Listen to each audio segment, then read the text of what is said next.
hopefully it's going to come to an end pretty soon. Yeah, that'll be a good thing. Yeah. Kevin Welch's son, how's he doing? Better. He's up and walking around. They're trying to get him How are you transferred tonight? to U of M. Oh, he's going to do it. They want, yeah, they're going to Where's try he at to now? some hospital in Toledo.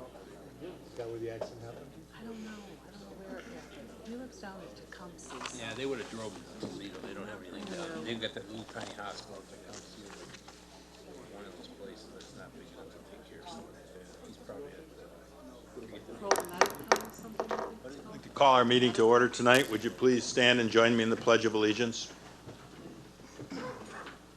Pledge allegiance to the flag of the United States of America and to the republic for which it stands, one nation, under God, indivisible, with liberty and justice for all. You'd remain standing. Pastor Holes will give our invocation. Let us pray. Dear Heavenly Father, we ask you to bless all those who are holding positions of leadership and responsibility, that they may use the talents you have given them in the best way possible. We ask you to be with all of us as citizens of this community, to learn to work together for the strengthening of our community, to see it out of the darkness of the past into the joy of the future. We thank you for having given us all the different people who do all the jobs in our community, though many times go unthanked, that they too may know that you are taking their work and making it for the good of this community. Bless this meeting so that all our discussions may be tempered with the desire to do what is right in Jesus' name. Amen.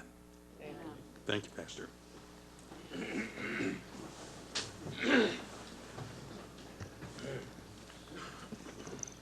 Clerk, call the roll, please.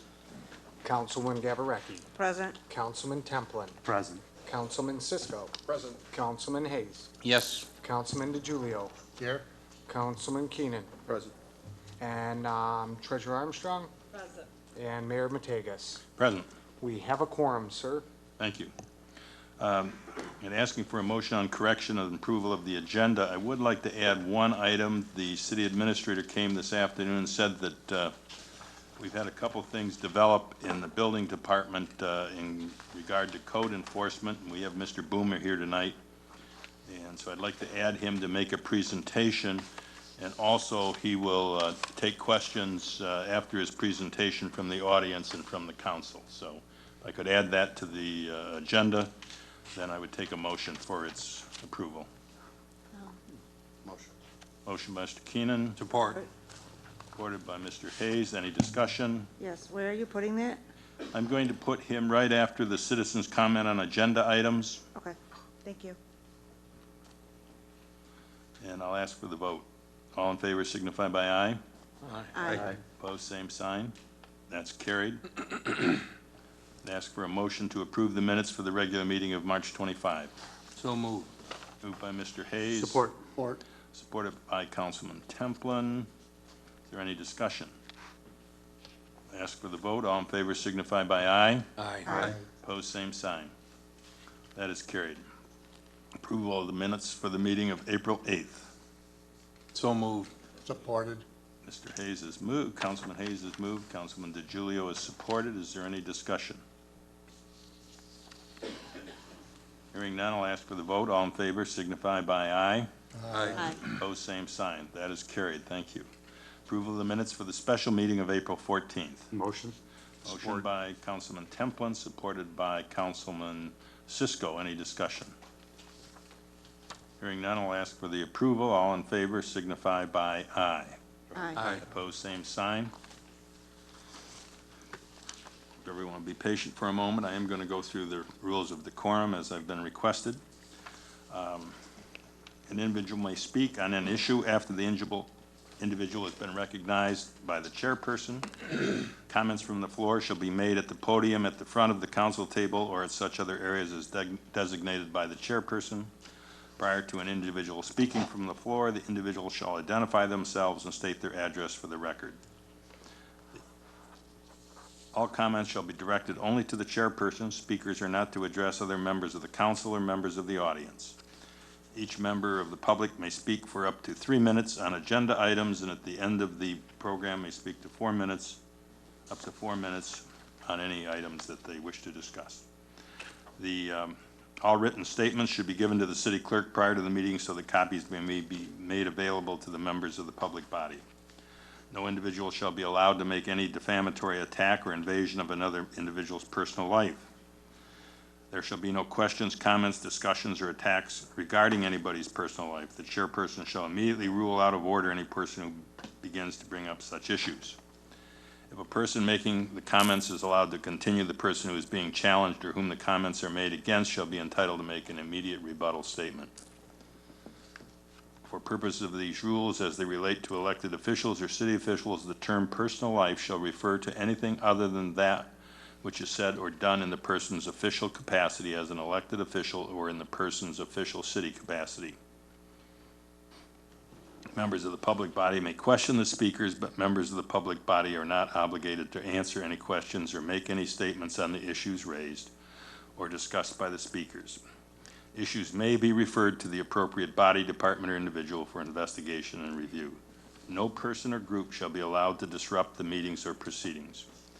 An individual who fails to comply with these rules, having first been warned by the chairperson to cease such actions, shall be ordered by the person to leave or be ejected from the meeting.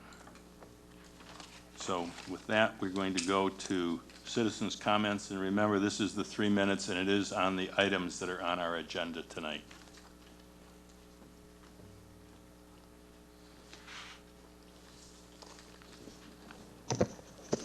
Good evening, Brian Debo, Allen Park. On the agenda item about allowing you people to speak as long as you want to, giving you guys politicians a blank check to talk as long as you want to. That is a bad idea. If there's anything that important that takes a lot of minutes to talk about, put it on the agenda. But an unlimited amount of time, you guys could talk forever, which you're politicians. I mean, my gosh. What's next? You're going to vote to maybe censor the public? I mean, I don't think you can just take votes like this and do whatever you want to do. You have to have some reason behind it. It is a bad idea to give you unlimited amount of time to speak. You don't even hold true to the 3 minutes anyhow. Please, do not accept that. You have to have limits. Thank you.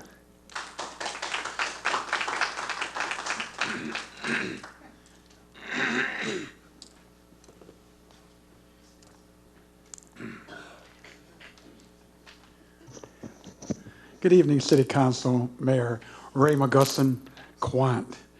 If you guys vote, like Brian just said, please add at least 1 more minute for the citizens' comments at the beginning and also at the end of the meeting. Because sometimes 3 minutes ain't enough for us. And 4 minutes sometimes not enough, especially when you're trying to answer us. So please think about that. We elected you. We definitely want you to give us the opportunity to answer our questions. But just go ahead and let's see if you guys can put a resolution to ask for another extra minute for the citizens. Thank you very much.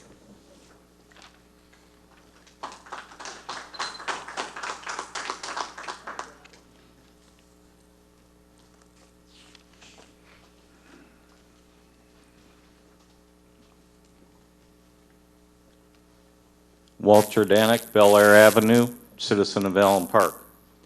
I don't agree with Mr. McGusson. I don't think you should vote at all on making it unlimited. Don't add a minute to you. If you vote to make it unlimited for elected officials, I think the citizens are just as important as you are. Make ours unlimited too. Thank you.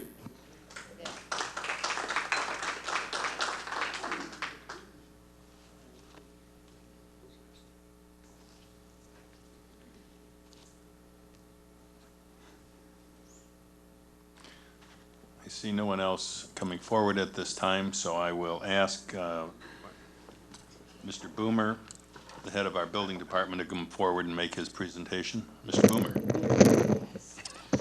Good evening, everyone.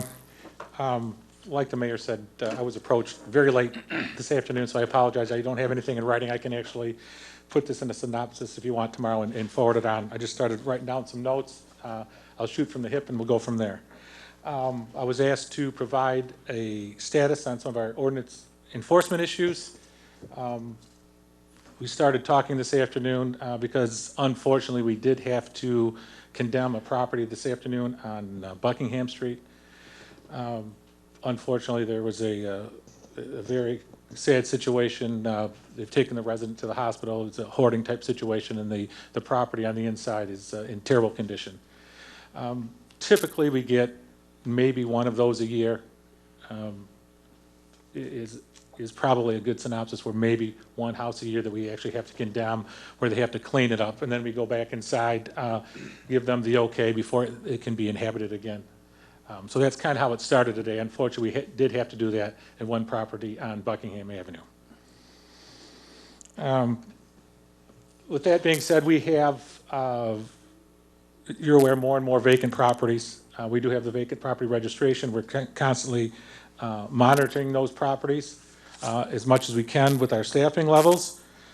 Unfortunately, in that process, we were also starting the dangerous building process on two other residential properties, one on Astor Avenue and one on Kolb Avenue. Those are in the beginning stages. To my knowledge, we've only had a demo process on one house on Southfield Road approximately 10 years ago that I can think of in town. We have demoed a commercial building, have sent some notices out on other commercial properties, but we'll be sending notices out on two other residential properties here in the immediate future. As I said, it's kind of a sad state of where we're at between the economy, our enforcement. I'm going to say our landlords seem to be playing into the equation, but we are getting more and more of the residential properties that are becoming, I'll say, issues. Typically, when you think of the property maintenance issues or the ordinance enforcement, it's a lot of times in your commercial district, which we do have many issues in our commercial district that we are in the process of addressing.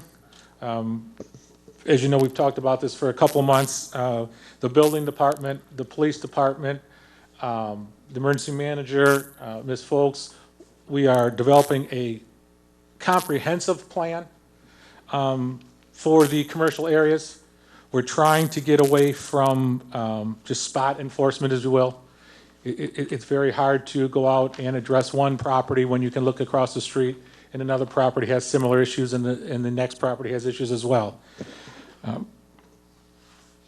With that being said, we will be putting out a communication, hopefully with the Downtown Development Authority, on some of the major items that we're going to try to address throughout the commercial area. Although we have not finalized that, it looks like some of the areas to be addressed will be general property maintenance of the building or structure. That could be paint, it could be concrete that's missing, broken windows. Motor vehicle outdoor storage and parking in the commercial areas. Temporary and portable signage, as well as the public space use. As you know, our ordinance does allow us to use some of the common public areas for use in the commercial properties, whether it's for outdoor seating, displaying their goods, things of that nature. One of the points of emphasis, and we've heard, and I understand we've had some issues on not only Southfield Road, but I was brought to my attention today, Councilman Hayes put something together about 3 other properties that I went by late this afternoon. So maybe I can answer some of his questions on that. But when we're talking about temporary signs, we're talking about the inflatable flags, I'll call it, balloons, banners, and portable signage. Right now, the way our ordinance is written, for any type of temporary sign permit, you can receive 5 permits per year, 15 days consecutively. And it's $35 per permit. So in essence, a business owner can apply for 5 a year. We actually get 75 days total, but it could technically be 15 days.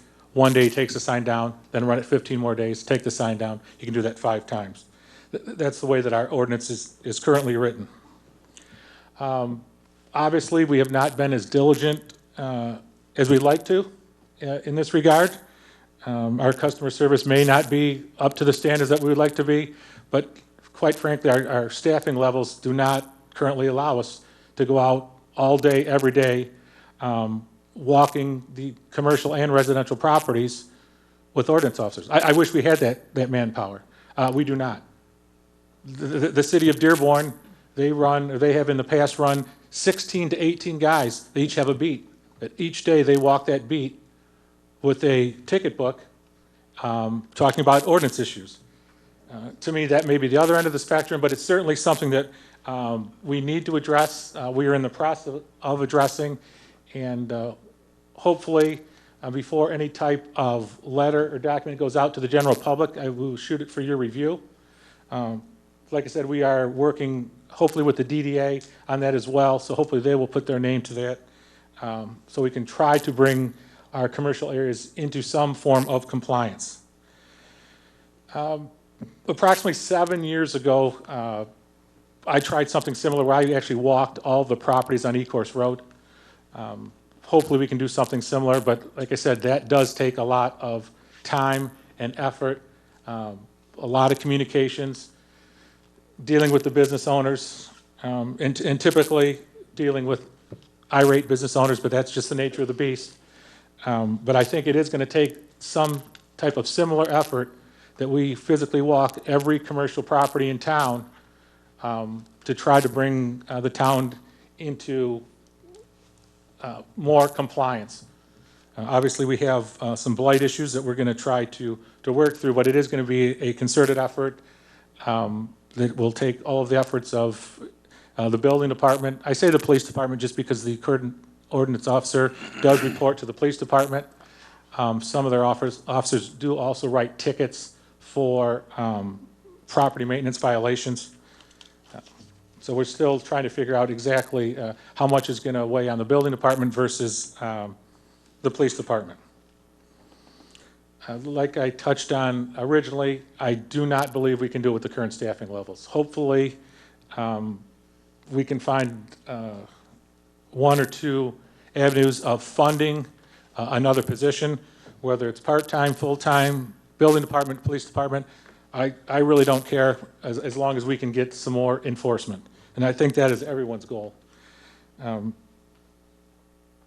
You know, like I said, with the challenges that we've had the last several years with our staffing levels, that probably is one area that we have neglected more than we'd like to.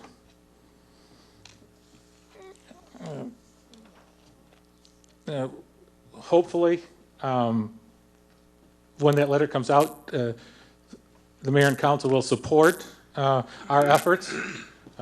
Do be aware that we will probably have, and you will probably get calls from business owners. That's just the nature of the beast.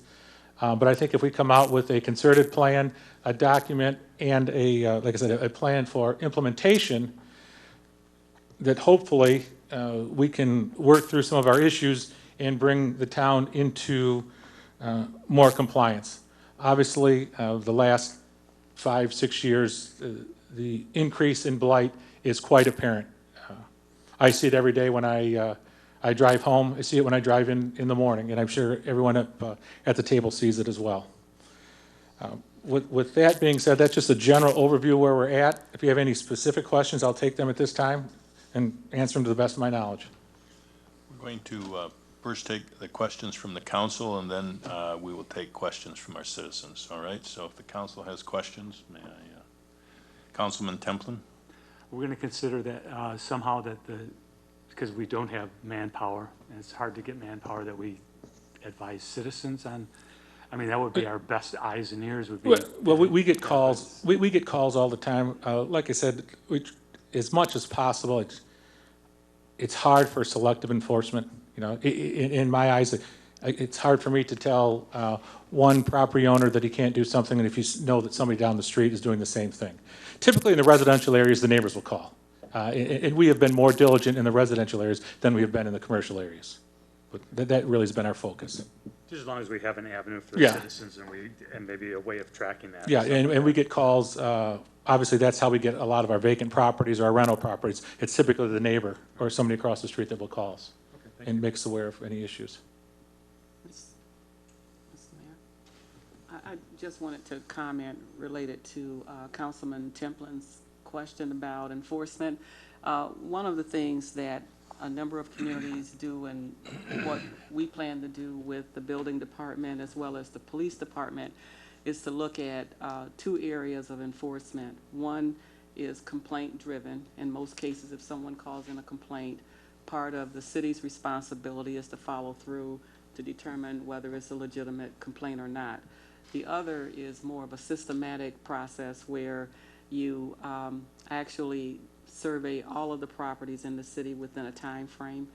Some communities establish quadrants with the city, break it out in sections, and then assign the inspectors to that section. And so what we plan to do is sit down and come up with a program related to Allen Park and begin that implementation process. Thank you. Councilman DiGiulio. I'm a little concerned about this. What do you mean by maintenance violations? Property maintenance violations could be that the roof is falling off or the siding is falling off or the porch is crumbling, something of that nature. Paint? Correct. Peeling paint, bare wood on the exterior of a property. Now, what happens to like that property today that you said the city went and the woman's in the hospital, I assume? Is that what you're saying? That is correct. Okay, what happens to her property? Is that something the city is trying to take over? No, oh no, it's not our intent to take over the property. Just before we allow it to be habitable, they're going to have that cleaned, and that's going to take a professional cleaning company to clean the property that we're into today. And how did we get into her house? It's my understanding that the police were at the site last night and that the house was open. So. And we're talking about flags on businesses? What do you mean by that? You mean those streamer type flags? That's correct. And you're not allowed to have those, correct? They are actually classified as a portable sign in ordinance. So they are allowed or they're not? They are allowed if there's a permit pulled for them, the way our ordinance reads. So you have to have a permit for them, We- even if they're on the property itself? To be clear, we have never issued permits for the temporary flags. Our ordinance does say that we should be requiring permits. It's something that we have not done previously. So what are we starting to do now? We're starting to really police the homeowners in the city? I mean, we're gonna go after people that can least afford it, or what? What are we doing? Well, typically, the homeowner doesn't have the flag. It's a business owner that would have a flag. Okay, but I'm talking about like the houses, you're gonna go there and pick somebody's driveway apart, or pick away their garage that maybe needs a little paint fixing? If there are property maintenance issues, we will address those. Our intent, I don't believe, is to physically walk the residential properties as much as it is to walk through the commercial properties at the start. I happened to talk to our public health officer today on this house, and they had gone through it twice, and they thought it was dangerous to be inhabited by humans. So this is not a decision being No, made by the building department. I This understand is the that public health yeah. officer. But there's a lot of people that, Okay, do the best they can to take care of what they have. Sure. I'm just, And let's be clear on this Yeah, house, though, I think okay? that house, I understand what you're saying, there was a hoarder and Yeah. this and that. Oh, yeah, we walk that line every day in enforcement. That's nothing new to us, so Thank you. you're welcome. Councilman Cisco? Just about this general maintenance stuff, some of us that actually, when we campaigned, we went door to door. Some of us did throughout the entire city. And one of the things and I've mentioned this before, one of the things that I've seen that is really in terrible shape is porches. There were porches that I could not walk onto because there was nothing to walk onto. And I'm sure the post office has I don't know if they give a report on undeliverable mail if you can't get up to the porch. But one of the things I noticed, and I know it's not cheap to put a step in or two steps. It's expensive. But that seems to be a problem throughout most of the city, is porches that aren't being taken care of. Of course, this was a couple years ago. Maybe some of them did get taken care of, but how would you address something like that? Well, first off, the post office has notified us in the past of places that they will not deliver to. To my knowledge, they have not sent us any recent communications. But we have addressed crumbling porches. One of the properties that's starting the dangerous building procedure, the first thing you see when you drive up is the front part of the porch is crumbling and gone. But that is something that is a typical maintenance issue, and if we're going down the street and we see that the porch is crumbling, we will stop and issue them a violation if the porch is not corrected. Typically, would give them time to correct the porch. If they do not, then would send a violation. And along with this, you know, and I'm sure everybody here knows this is not something new, but our sidewalk situation throughout the city is in bad shape. We used to have a program many years ago where they would go mark the slabs, and there was a program through the city where you pay, this is a long time ago, where it was $75. You paid $75, and the city, I think, andied up some money to replace the sidewalks. But we've got some sidewalks that are extremely dangerous in this city that haven't been taken care of for years. I know that's a homeowner thing, but once again, it's an expensive thing to take care of. And do we have any plans in place to address the sidewalk issue? You know, with trees, you know, with some of the trees that have gotten really big and the sidewalks have moved up, some of them almost a foot. You know, that's a dangerous situation for a lot of people. We did meet approximately 10 days ago on that exact subject. In reviewing the records, you are correct, it was 2004 was the last year that we could find any records that we actually ran the program in the city of Allen Park.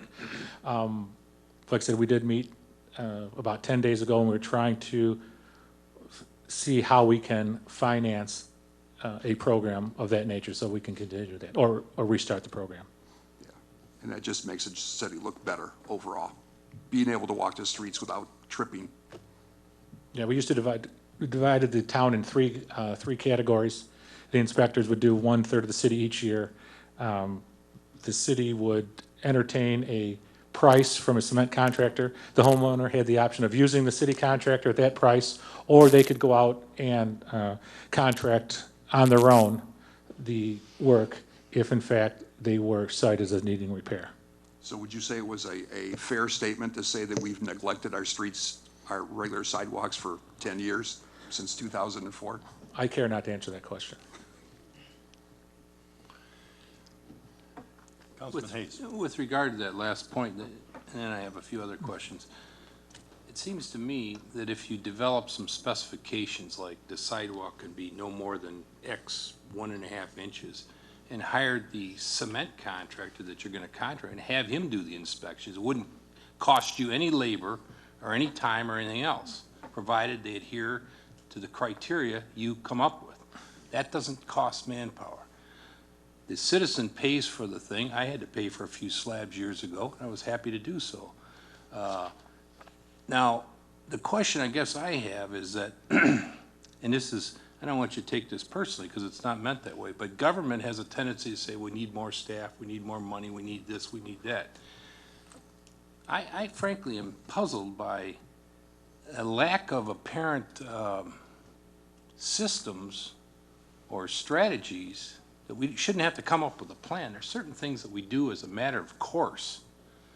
And then it seems to me like there are priorities that are made, and you all are familiar with Mr. Mullen's repeated 1,000-day message that he keeps bringing up about what I consider to be a potentially dangerous situation with the obstruction of traffic. We already had one death on Allen Road one time because of some bad roadway or something, and then they rebuilt the road. It didn't do any good, but I mean, they felt good about having done it anyway. This is a simple matter. That's a dangerous priority one kind of condition, it seems to me. admittedly, the Allen Road signs, the temporary banner signs, that's a low priority. I understand that. But I think we need to address it in any case. But when we have this repeated request for the same thing, what does it take? Somebody getting killed over there before we do anything? My God, go over and put those damn things in a truck and haul them away. The guy puts them up every weekend when you're not looking. He does it just to thumb his nose at the city. And I say, why give people a stick to hit you with? Why not take it away from them and let this guy understand there's a consequence? The other guy, we had a fellow who you did apparently, Dave, you or somebody, went over and had him take down his sign. It was on the front of the building. He didn't have a permit. I complained about it. Joyce got to you or somebody, and they took it down. What does he do? He moves it to the side door now, the same sign. No permit that I'm aware of. There's no obvious permit posted. These people are laughing at us. Give you another example. I own 3 rental properties. I take good care of my properties. I have invested a lot of money in them, probably too much. If I was a greedy so-and-so, I probably wouldn't have put as much money as I did. Over a year ago, I paid, what, $375, $575 worth of fees to have them inspected, and they haven't been inspected yet. Now, I'm probably inviting trouble here by reminding you, but I paid several hundreds of dollars to get these rental properties inspected, and now nobody comes out to inspect them. No staff. They can't inspect that. They can't inspect signs. What the hell do they do is the question at the end of the day. What is anybody doing? You drive down the road and you see a sign, pull over and put a note, a sticky note on his door saying, hey, call the building department. Put the onus on them. You don't have to march through every city, and it's not selective enforcement. Random enforcement is a good thing, because I'll tell you, if you randomly stop a few places and say, you guys got a problem, the word's going to go out. Hey guys, they're citing us for signs. The word will pass through the DDA, through the business community, through the Chamber of Commerce, and the word will get out. But if you do nothing, nothing will change. There has to be some action. And I know these, I'm not saying that ordinance guys aren't doing things, but for God's sake, some of these things, if we take the time to tell you about it, for God's sake, I mean, look at this Mullins thing, it's ridiculous. Now, in my career as a manager, I spent 25 years, 30 years managing a big operation. I had lots of staff, lots of functions. I had dietary functions, I had maintenance functions, I had housekeeping functions. I could not check every load of laundry, but I could occasionally check one. I could not taste every meal, but I could taste one periodically. I could not watch every person make a bed, but I could now and then. And in the old days, in the real old days, when I first got into business, when they used to tie people in wheelchairs, there was a rule that said you can only restrain somebody for 2 hours maximum. You must release them. You must release them every 2 hours and reposition them.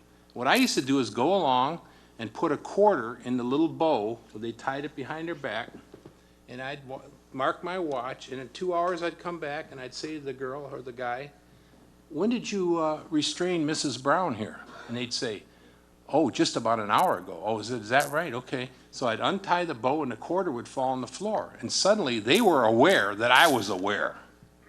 But if nobody's aware that you're aware, nothing's going to change.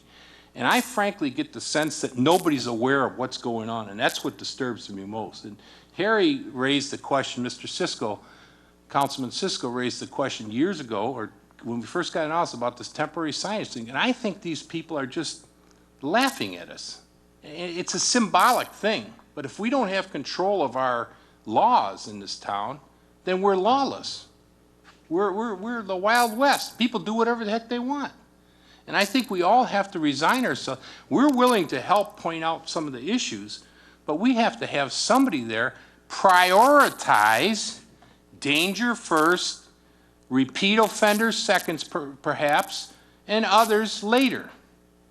If there's a dangerous porch, doggone it, we need to fix it. I don't care if it's on the east side of town, the west side, north side, south side. If it's dangerous, it's dangerous. Another question I want to ask, this is off the topic a little bit, but within your department, since you're here finally. what's the status of the people with the homestead property exemptions? I understand we have some landlords who are continuing with the exemption illegally.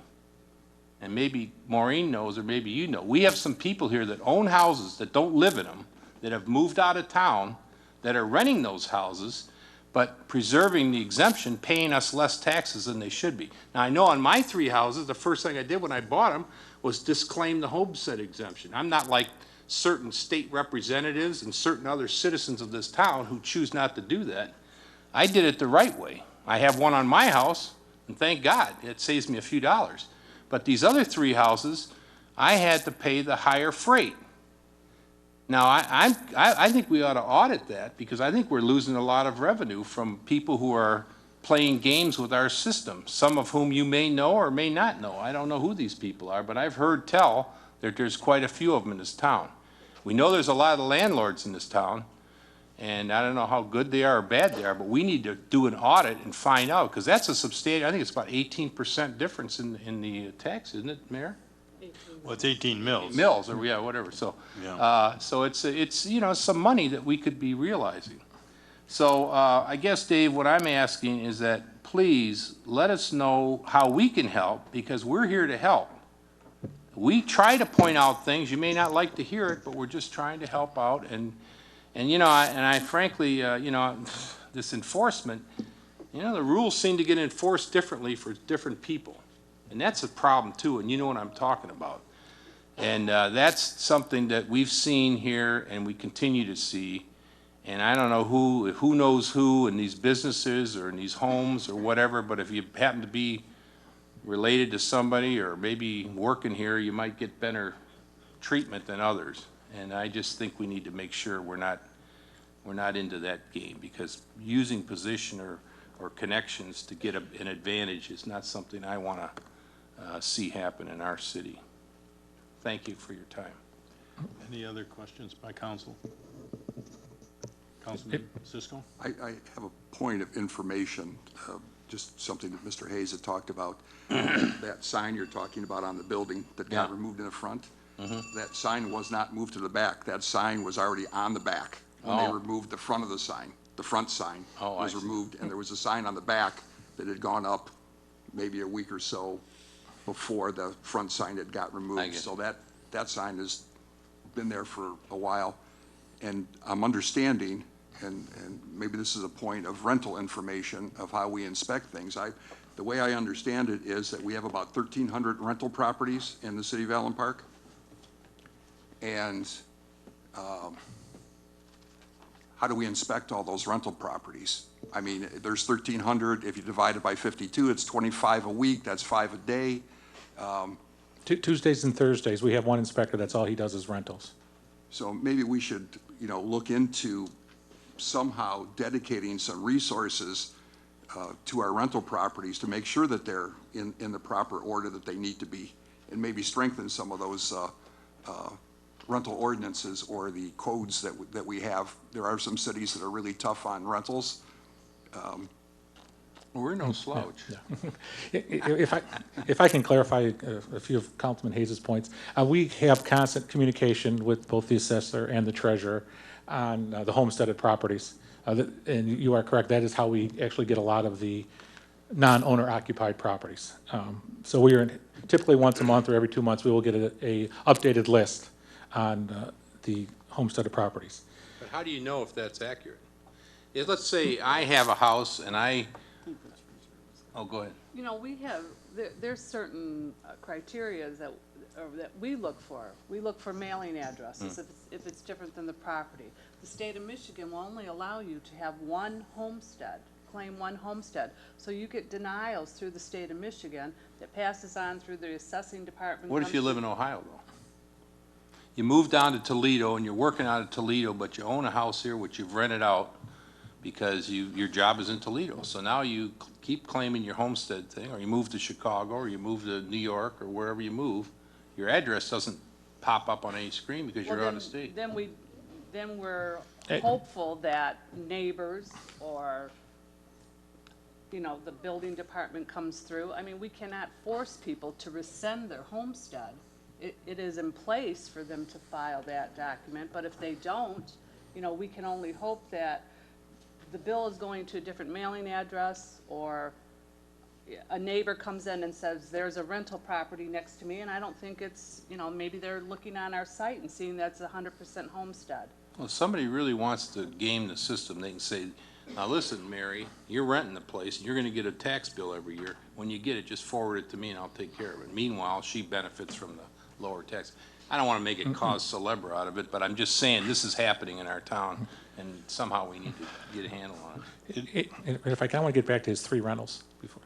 But typically, how we handle a rental if someone buys I'm multiple. sure you wanna get back No, to it. no. So when someone buys multiple rental properties, that decision was made long ago that we did not want to put too much impetus on the owner the first time.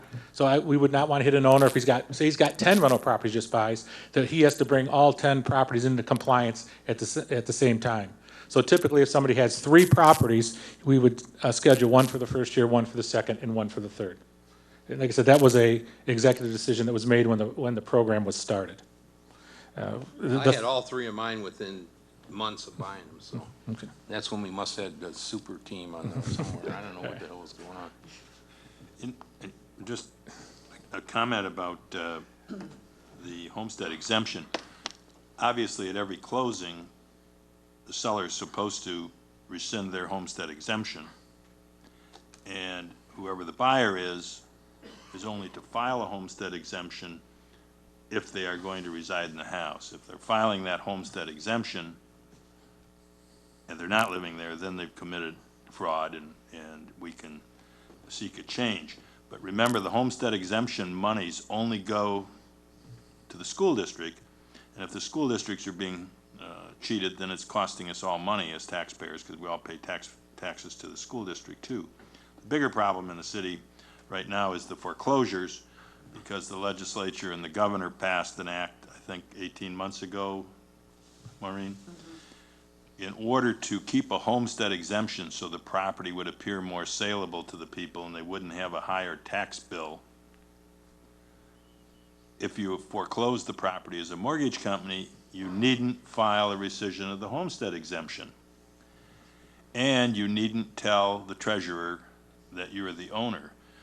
So when we find out, we can go back and charge them for it, and I think we get $7 for this to collect the 18, remember, the 18 mills is gonna be sent to the school district, and we're entitled to, I think, a $7 collection fee, and it's not very easily done. The assessors, before we had these, she had a system with the county where you could get the foreclosure information and try and track it down, but it certainly isn't a cost-effective system, and unfortunately, that's the state statute, and we're kind of stuck there. The fraud system is a serious one, and all we can depend on is to find out oftentimes, who's living there. Is it the person whose name is on the title? And Yeah, those are the people I'm talking about, the people that retain ownership but rent it out. And move out of that's town. easy enough for the neighbors to check, because you can go on our webpage and look at an address, and it's gonna tell you who the owner is, and if that's not the person living there, we'd appreciate the call. This is easy, you don't have to get any further involved than that. I think, though, we may have some citizens that have some questions for you, Mr. Boomer. Have any citizens, and if you'd come forward and please come to the mic and ask your question.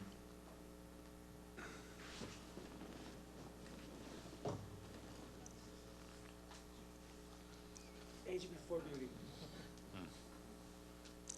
Through the chair to Mr. Boomer, you talked about shortly implementing this procedure as far as inspections and stuff like that and blight. And what do you consider sooner?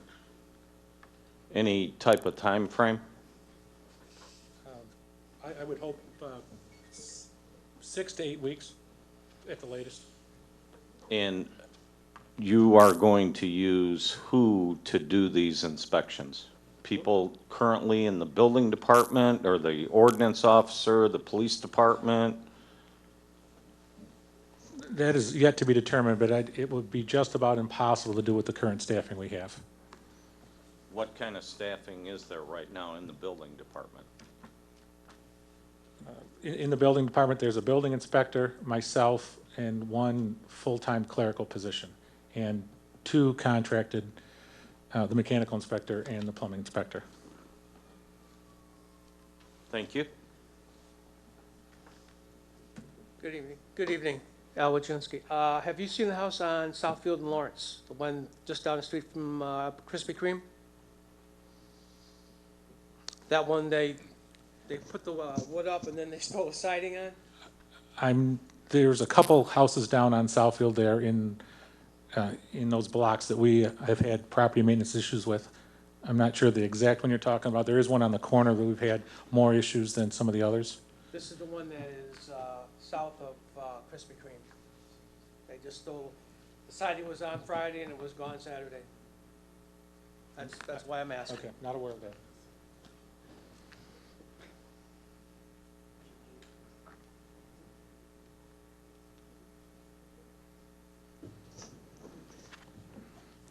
Yeah, Ray McGusson, hey, through the chair.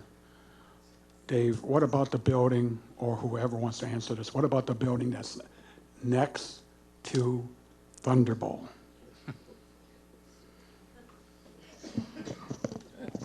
Okay, yes, actually, we have just, in the last 10 days, issued the demolition permit for the gentleman that actually came before you that wants to open the gun range. We are awaiting the full construction documents to do the review, but we have issued a permit so we can actually start some of the demolition because he wants to get started. Excellent. One more question, Dave. Maybe, I don't know who can answer this. I know we're short-staffed, but will it take a rocket scientist to go ahead and go around and just look at buildings? I'm not talking about inspecting mechanical or electrically. And maybe you can hire some part-time, non-benefit people at a halfway decent wage. They can be your eyes, and we can walk around and we can sit there and says, look, we need this done, and see what we can do. If you train them to be those type of inspectors, maybe they can help us. I mean, I don't know how the qualifications of an inspector just to look at those kind of blight areas. Yeah, you are correct. We're looking at all options. It does not necessarily have to be a state-registered building official or building inspector to do property maintenance issues.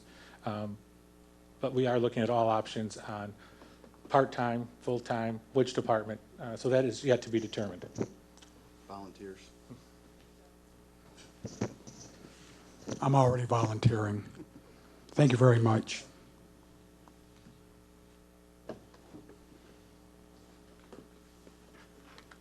Just one quick question. What about the dilemma where you have, I realize the sidewalks are bad, but what about the dilemma where you have the root system of the Allen Park trees that are uprooting the sidewalks? Just replacing the sidewalks not going to do anything. What do you do? Whose onus of the responsibility is it? You are correct. Typically in the past, part of the contract has been to remove any of the roots below the sidewalk, because if you don't, like I said, in 3 years, 4 years, you're just going to have the same problem. So you do need to address the root systems if we're going to implement a sidewalk program. Carl Sim, good evening, Mayor, Council, Ms. Parker. Through the chair, my question would be, as far as the residential inspections, say you go out, you inspect some homes, and we'll stick with the porches because we've talked on that. You find some houses where some porches are dilapidated, maybe falling apart but not extremely dangerous, maybe some siding coming off a house or some problems. I'm 100% on board with keeping your grass cut, keeping your garbage picked up, keeping your dog droppings picked up, keeping your property as clean as can possibly be, keeping cars off the lawn, stuff like that. But when it comes to repairs and maintenance, we have a lot of elderly, we have a lot of people that are living paycheck to paycheck.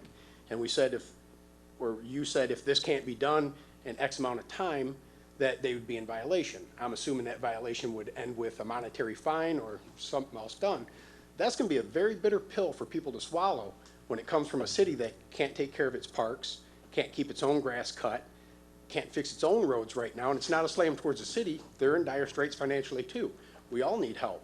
So what is there, or has there been any talk about a program to help these people that maybe can't afford to do $1,000 or $5,000 or $10,000 worth of repairs to their home?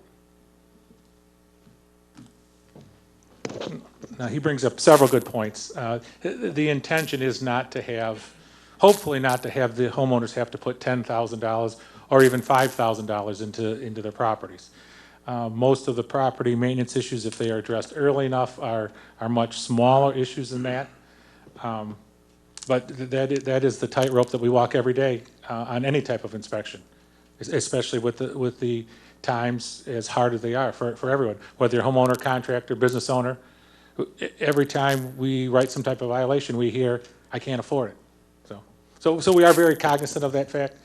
Isn't that part of the CDBG, those two, for the elderly Well, folks that can't afford it? Isn't there a program for them to, maybe we need to remind them again that there's a program to be able to go out and try to get some funding to help offset some of that Yeah, cost? not only the CDBG may be an avenue, the Downriver Community Conference also has some programs that some of the elderly may qualify for.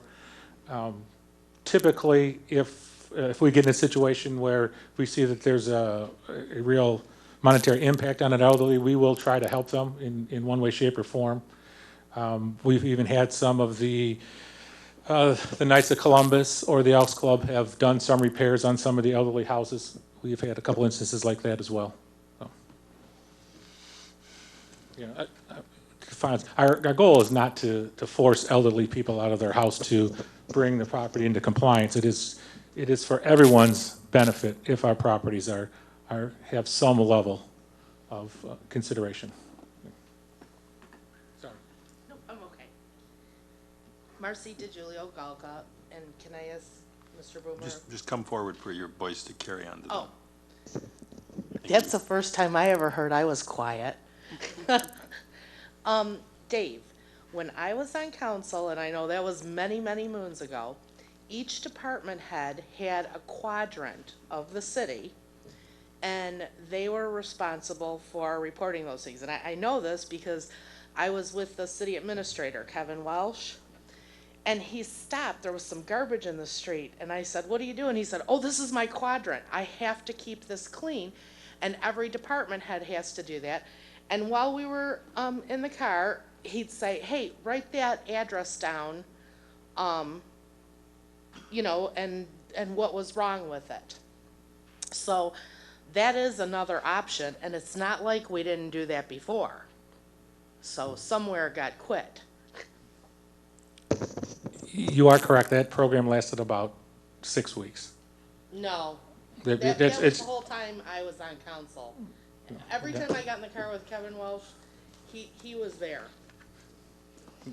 You are correct. We tried to implement a program like that, but it was extremely short-lived, just because of the, you know, all of a sudden you had your department head walking an area of the town. It just was not cost-effective. They to weren't have- walking, they weren't walking it. It was, they were responsible to drive through that quadrant at least once a week and see if anything was bad. You know, and another issue that I have too, that this is brought up, if you guys in the city, and especially in your building department, if you're not going to follow the rules, i.e. getting permits when you're supposed to and doing things like that, you can't ask the citizens to do it. Here's my third point. The thank you for bringing that up, Mr. Keenan. You're in charge of that block grant, the CDBG. You get an extra amount of money for that. Any low-income person, senior, if they have something wrong with their home, whether the city cites it or not, if you need a furnace, if you need a roof, they will give you the money to fix that. Correct me if I'm wrong. You'll give them the money to fix it, and then what you do is put a lien on the house, and when the house is sold, that money goes back into that block grant fund again, correct? You are partially correct. That is the basis of how the block grant program works. you made some other statements in there about my pay and in charge with are not correct. But that is the base. What wasn't correct about your pay? You did not get paid extra money. I believe it was December, I'll look it up, but it was a December meeting I was at, and they gave you extra pay to run that block grant program. To clarify that issue, I got extra pay to be the community development director, not to be the CDBG director. Councilwoman Gavricki? I was just, I don't know. We maybe bring this into order. I don't know. Who's being paid what? Oh, Let's, all right, but anyway, he is running the CDBG now, and this is an option for those seniors and low-income people to, they apply for this, and they'll get they get a new furnace, a new roof, a new porch, and then once, the home is sold, it gets put back in. I think last year we almost lost some of that money, and we gave it to the Paluch House.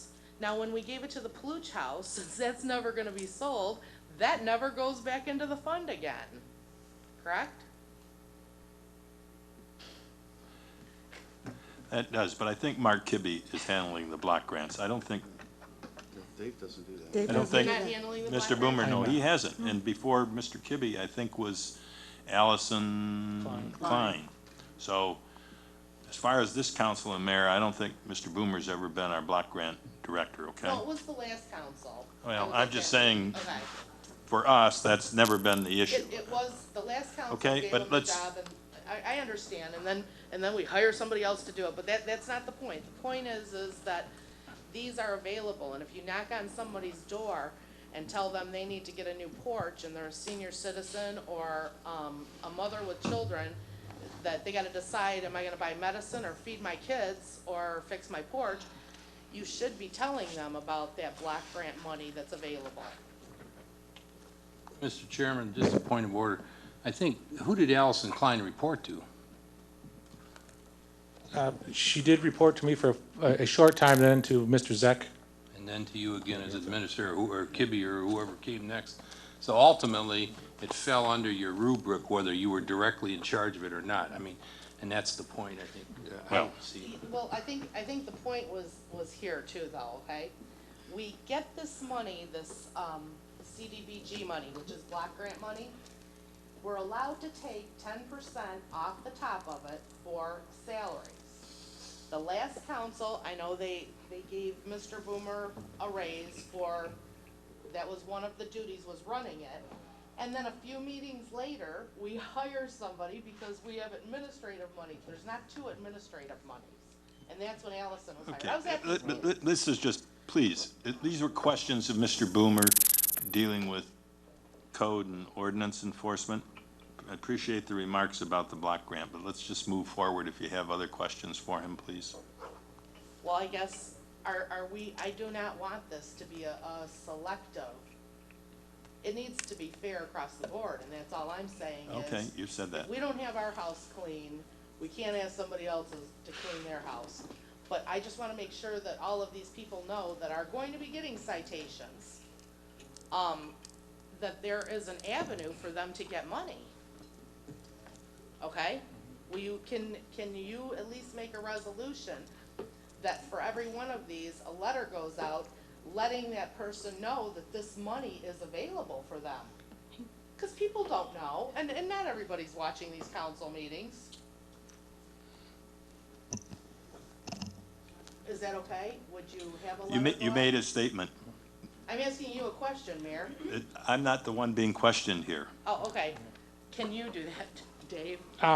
We can address that as much as possible. Just because the CDBG funds are limited amounts of funds. It's not an unlimited pot. There are some financial constraints to be eligible for the program. But if there's anyone that certainly we think could fit the program, we can pass that information on. We're not opposed to that at all. But Okay. All right, thank you. No, it's the citizens. Are there any other citizens? Well, I want to thank you, Mr. Boomer, for your presentation, and Thank you. Thank you very much. Thank you. Should come more often, it's very welcome. We'll move to Mayor's Communications, and I have 4 items that I'd like a consent resolution if So possible. moved. Mr. Hayes has moved, Mr. DeGiulio has supported. For the audience, these items are ice cream vendor permit for Tina Eisman from All American Superhero Ice Cream with a $200 fee. Street corner permit for John Fleming of the Allen Park VFW for the Buddy Poppy sale, May 15th through 17th. So when you see them out there, please get a poppy, $2 fee. Solicitor permit for Jeff Suzuki of PCT Cable soliciting for Comcast with a $300 fee.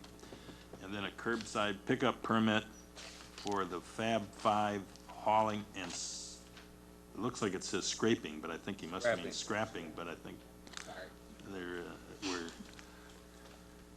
he scrapped 1P in that, and there's a $50 fee. And those are the 4 items. Is there any discussion of any of them? Hearing none, I'll ask for the vote. All in favor signify by aye. Aye. Aye. Opposed, same sign. That's carried. Thank you. At this point, it is Mayor Pro Tem Bob Keenan has an item. Yes, Mayor, just for the sake of the audience, I'll read the resolution, and then if we have a second, I can discuss a little further.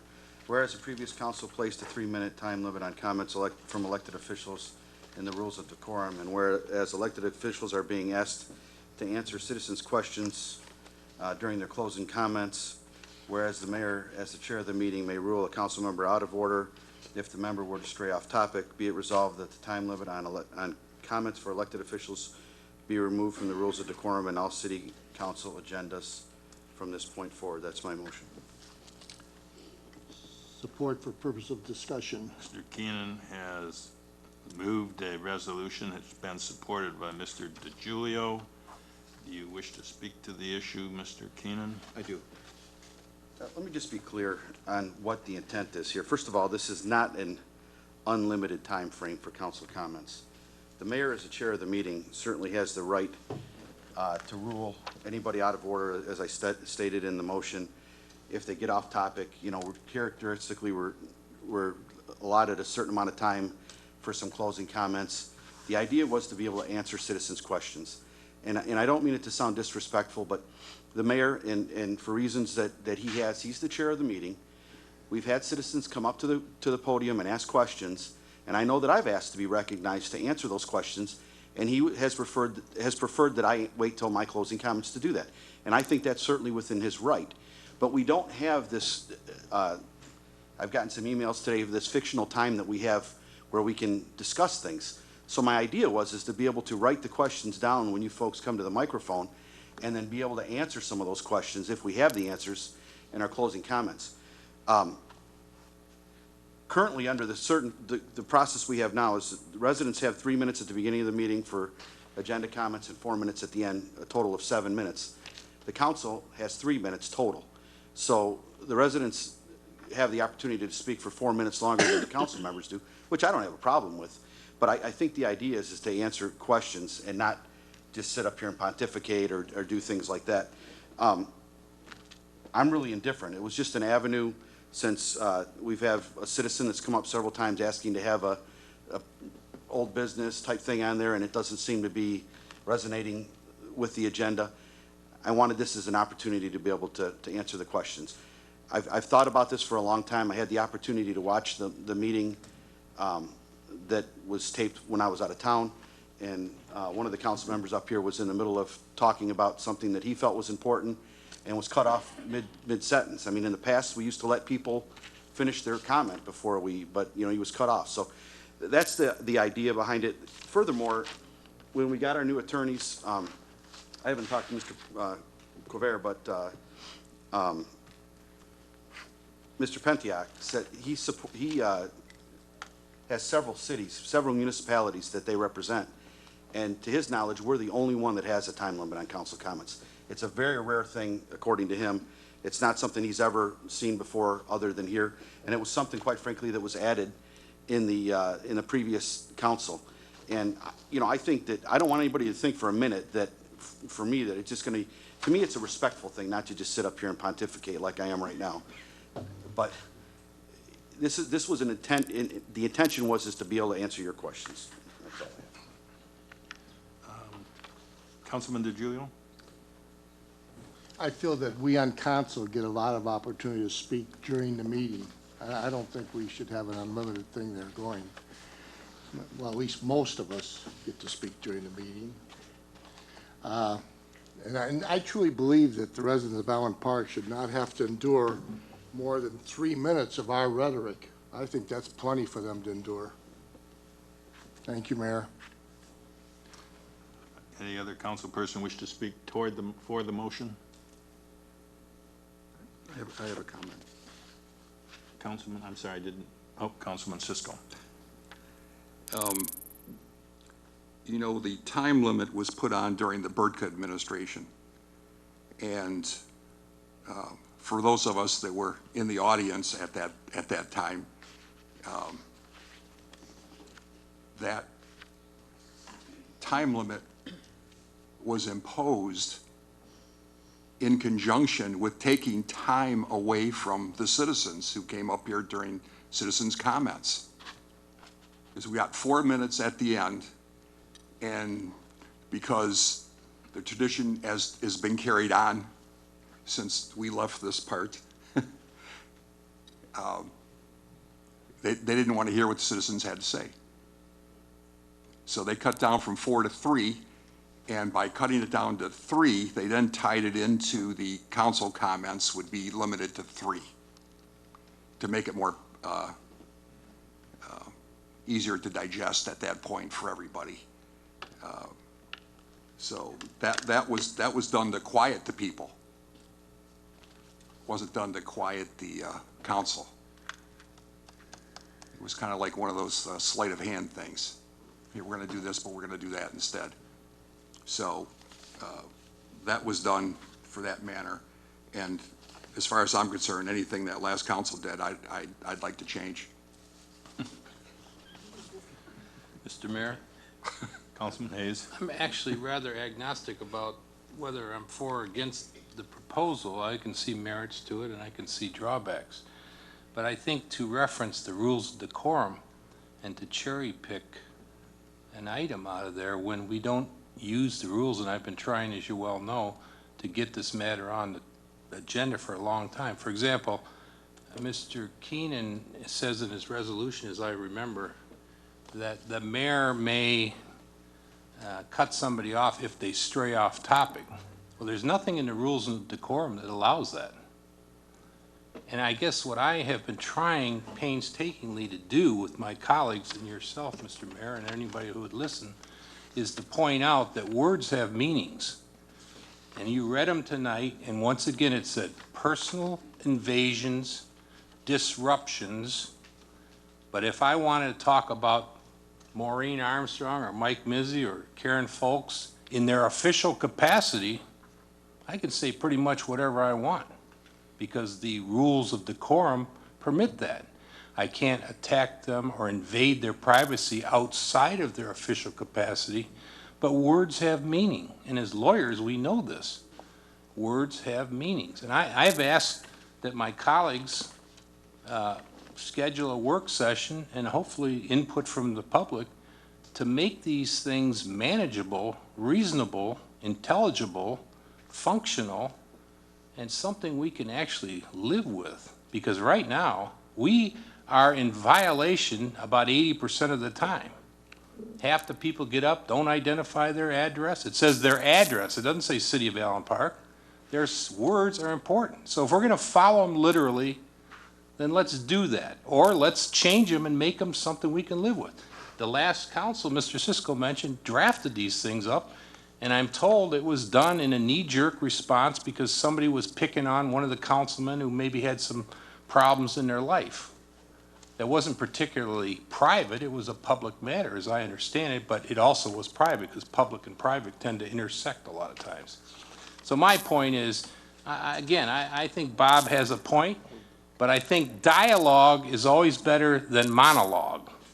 So the argument for more discussion is where I'm at. So I would like to see as active a discussion here, whatever time of the meeting, and I'm all for the idea of an old business concept. I think that's really important because then if Mr. Diebold or somebody wants to get up and say, last meeting, you said you'd get back to me about this. This is old business. I haven't gotten back with. Can you answer my question tonight, or shall I wait another 2 weeks or a month? That's how you dispose of problems. That's why I have argued over time, we need to have departments there. Now, Dave was here tonight, God bless him. He did a good job, he took a few slaps, and that's fine. He's a big boy, he can handle it. But that did more good for the community, having him field some questions and not be off somewhere than anything else we can possibly do. So I'm really all in for more dialogue, and I think the meetings will get shorter once you get the exchanges, because the pent-up frustration will go away. So that's my opinion, and I'll listen to my colleagues' further comments and decide how to vote afterwards. Thank you. Councilwoman Gavrecki? Thank you, Mayor. I do just have one, and Councilman Keenan, I understand your thought process in bringing this to the table for us to vote on, but you did indicate that the citizens have 7 minutes and we have 3. But if a resident doesn't have any agenda item to talk about, they don't have the 3 minutes. So all they're really getting is 1 minute more than us. So I just wanted to point out, they don't have a total of 7 minutes. If it's not an agenda item, they don't get that 4 minutes or 3 minutes in the beginning. So I just wanted to point that out. Thank you. Any other council persons? Mayor. Councilman Templin.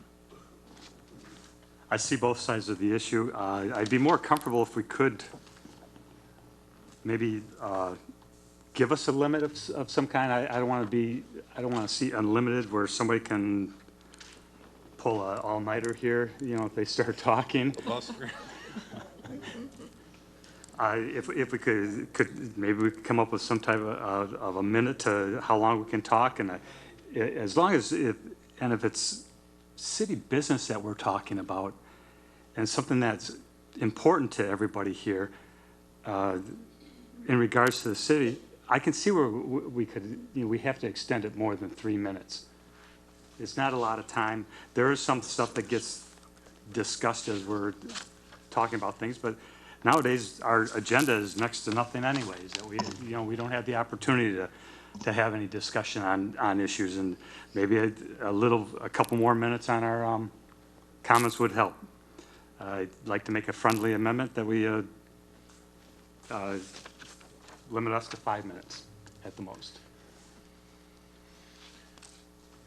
The motion to... Yeah, and one other thing I'd like to say is that if we're going to open up the agenda, is that I would like to see an old business type category added to this too.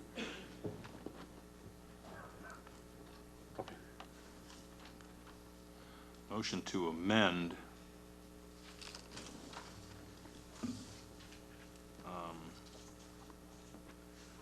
Mr. Templin, I think the category of unfinished business, old business,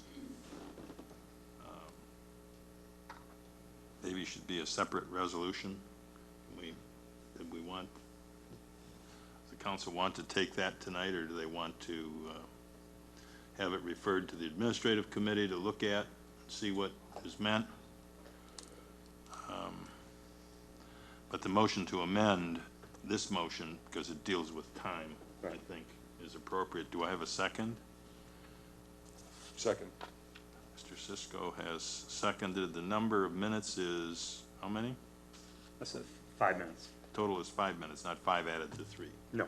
Okay. For any discussion of the amendment? Councilman DiGiulio. Are we going to give the residents 5 minutes also then? Or are we just going to have 5 minutes and the residents keep to their 3 minute or 4 minutes? They're going to ask a question. The motion does not deal with that issue, Mr. DiGiulio.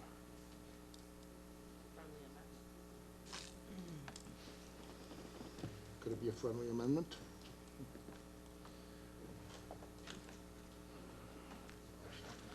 Well, I think, although this motion's getting quite long, so. Yeah. What, we haven't even voted on either one yet. On the amendment? Yeah. No, one doesn't have anything to do with us. I mean, it would be a different. different resolution. We can't throw them together? I don't see how you can. I mean, the one has to do with elected officials. If we're gonna give,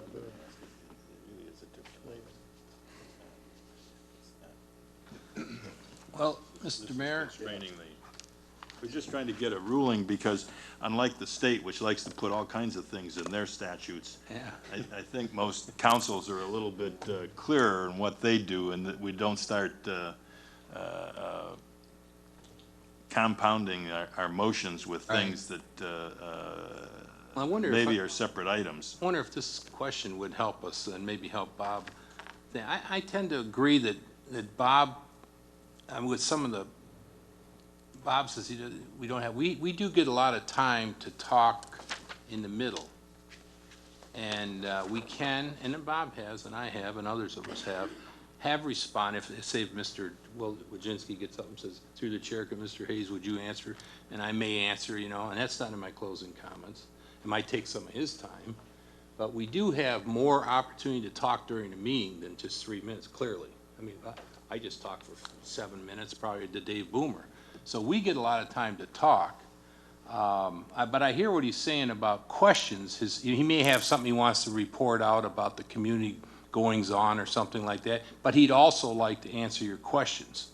But then on the other hand, I watched one meeting when Mr. Diebold was here on a subject he's acutely interested in, the budget, and he was rushing to get his points of view across, and I think they were all salient points, and they weren't things that can really get accomplished in his 4 minutes or whatever he had.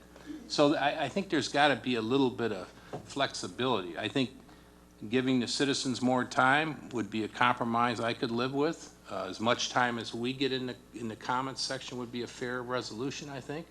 I don't see why we're afraid to have more discussion. And I'd rather see it more of a dialogue, answering the questions as they come up rather than have to wait till the end, Bob, when we kind of forgot what the question was, I agree with you, but that's not been the status as of late, and that's Or maybe the thing would be to have the mayor say, well, go ahead and have a little hash it out for a few minutes. I agree with, if somebody comes up to the microphone, the mayor's always been very generous about, if they ask a question through the chair to one of us, he always will let us answer it, if they ask it specifically.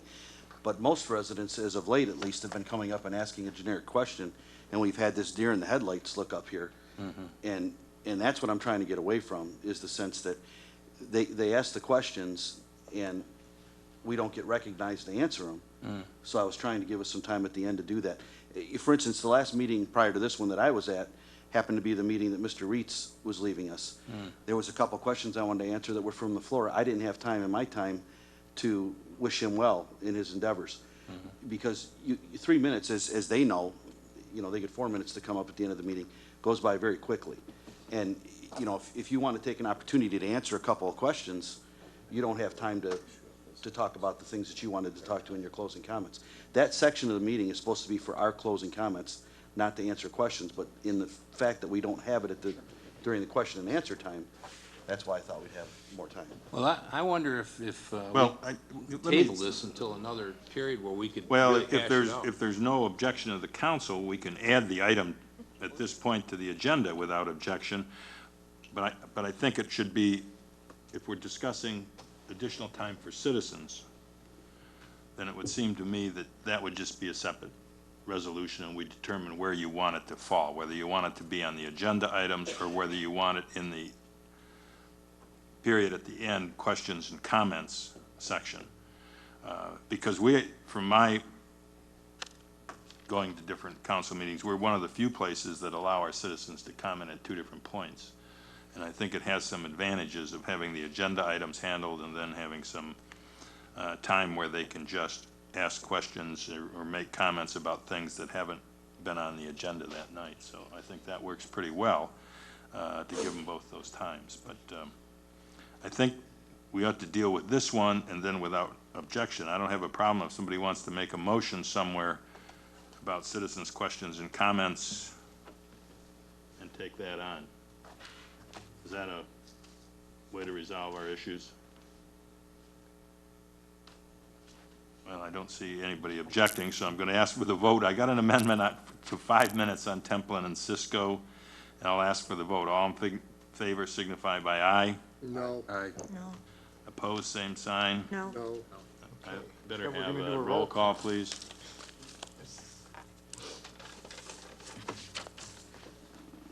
Okay, we'll start in alphabetical order. This is the original motion by Keenan, supported by DeJulio, to eliminate the time limits on elected officials' comments, where there was a amendment by Templin, supported by Cisco, to make it 5 minutes time restriction on elected officials. And we'll start, do you favor the amendment of 5 minutes? Councilman DeJulio. No. Councilman Gavareki. No. Councilman Hayes. No. Pro Tem Keenan. Yes. Mayor Mategas. We're voting on the amendment, right? The amendment of 5 minutes for elected officials, yes. Yes. Councilman Cisco.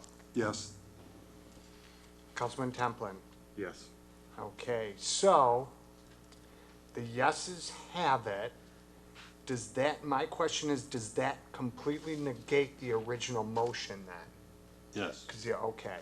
So the original motion has failed. And now we have on the agenda 5 minutes for elected officials. Thank you. Okay.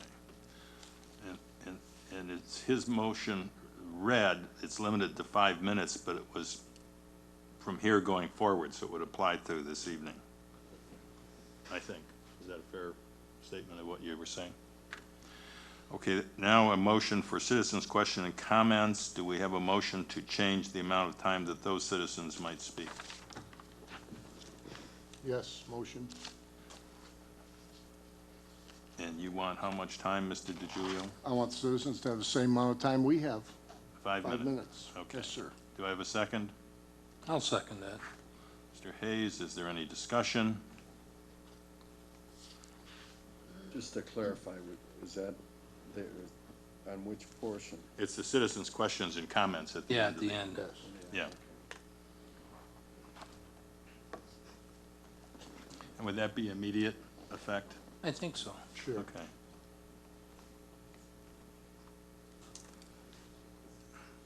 Any further discussion? I'll ask for the vote. All in favor signify by aye. Aye. Aye. Post same sign. No. Roll call, please. Okay, sticking here to, well, we'll state the motion here to amend the citizens' comments and questions on the agenda to amend it to 5 minutes, and we will start with Councilwoman Gavareki. No. Councilman Hayes. Yes. Pro Tem Keenan. Yes. Mayor Mategas. Yes. Councilman Cisco. Yes. Councilman Templin. No. And Councilman DeJulio. Yes. 5 yes, 2 no, which means it will be amended on the agenda to say 5 minutes.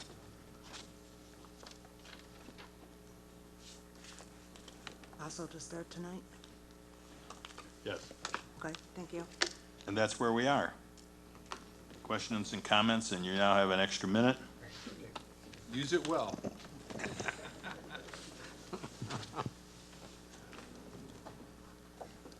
I agree. Gives me so much time to forget what to say. Oh. Well, I'm sure that a lot of you here know me, and I imagine all of you do.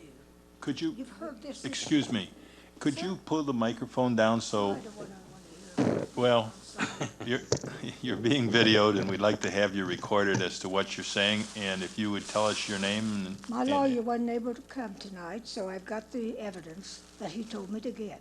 It's been 3.5 months that this has been going on in my house. And I know there's many of you here has been in my house. They haven't been there when the noise was roaring. Please. But I still don't know who you are.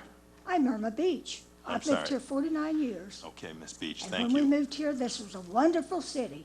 We was advised that it was the best. We had 3 children.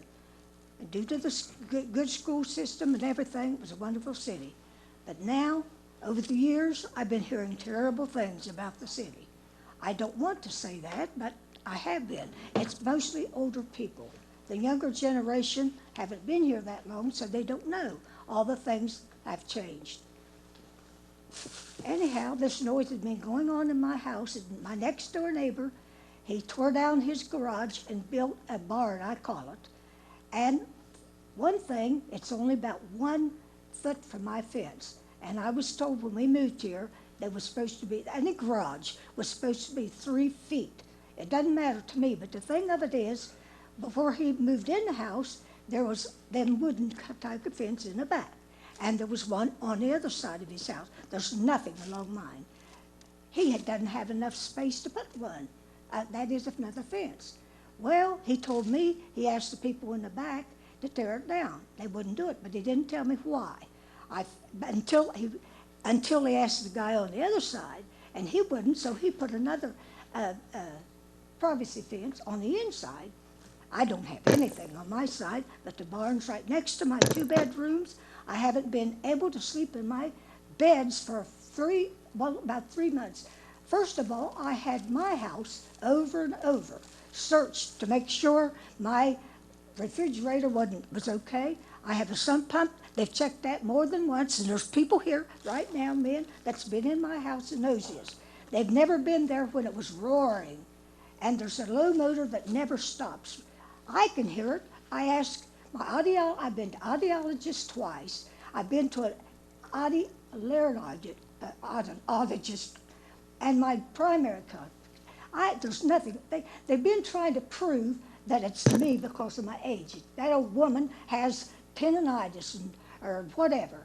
I've been to all kinds of doctors to prove I'm okay. When does this noise occur? Excuse me. Sir? When is the noise occurring? It's terrible. I don't know what it is. But when does it occur? Is it a specific time or all the time?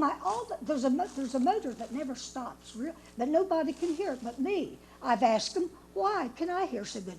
Millions of people have more sensitive ears. I have good ears.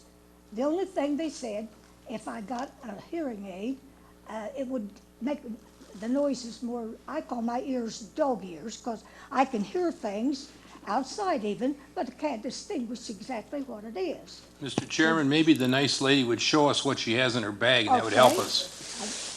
It took me, I had an old recorder. I've recorded things for years. And due to the fact I kept using it to keep out the noise, playing my husband's guitar and everything to keep this noise out. And it broke. So I had a long time before I could find another one, because I wanted a small one I can carry around. Most of them has too much in them that, you know what I mean, I didn't need. That's fine. Let's see what it has. And so I had one. My lawyer told me, I knew all along I had to have more evidence than anybody, than I did have. So I got it here to have a receptacle. I've got one that's... Mike, can you plug that in for the There's lady? nothing on it, but this is nothing. There's nothing on it? Compared to what really has gone on in my house. Right now, if all of you went down there, you'd hear it right now, if you can hear it. Could she also give us her address? Ms. Peach, where do you live? What's your live? address? Wouldn't it be better to give it to the clerk instead of her shouting it all over the... Okay. Thanks. Through the chair.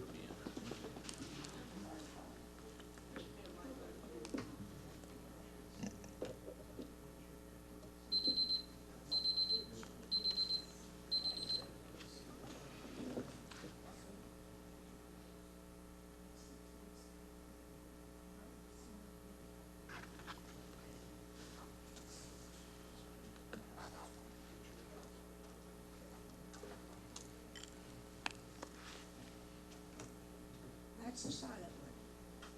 Nothing on it. I played this for my audiologist. And like I said, this is nothing compared to when you're in my house. after it goes silent, it'll roar and roar and roar and roar and rumble all night till I take a sleeping pill. They only last about 4 hours.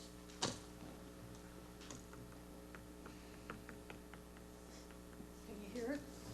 Hold it up to the microphone there. When you have a whole house, or like that, sound, oh, I don't want to talk.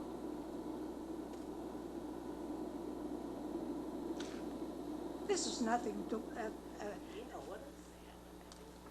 it's a roaring rumble, and then it rumbles and rumbles all Okay, night. Ms. Sometimes. Beach, please address us here. You want me to stop it? What? Is that the sound that's continuous? Is that the continuous sound? Yes, but it's worse than that at times. So it is louder at other times? Oh, yes. And it just And when started? it's worse when you're in my house. I'll leave it in there.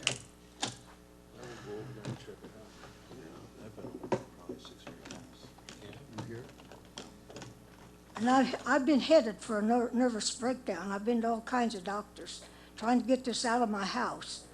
It's been 3.5 months. And a lot of the men right here today, they know they've been in my house, but they haven't been there when it was silent or when it was low. And they say, I have good ears. I said, why are my ears better than my son even? Because it's more sensitive. I've got good ears, but I could use, like I said, they said I can use a hearing aid to make the sounds more distinct when I'm out. I'm a Southerner, and I have a difficult time with a lot of northern people talking. And some people, all of them I can hear real good. And others, it's the way they talk. Their southern accent, everybody have a southern accent. Maybe you can tell now. Mrs. Beach, have you talked to your son lately? Sir? Have you talked to your son lately? Have you talked with your son lately? Yes, my son is even upset with me because everyone had kept trying to instill in his head it was me, my ears. Ms. I Be- had tinnitus, so I had something, but I've been to all kinds of doctors. Okay. All right, Ms. Beach. All right, we've given you more than even the 5 minutes, but can I recommend this? Could I have you talk to our city administrator and our city administrator, Ms. Folks, and then maybe we can figure out a system to follow up on this, to find out if it's in your house or it's your neighbor's building next to your property. Well, I can drive on my back porch and I can hear it. The right there in the barn, I told him yes. Yeah, Mayor, can I just say, I've been over there probably 6 or 8 times. I was there again yesterday. You I was come there by- when it was low.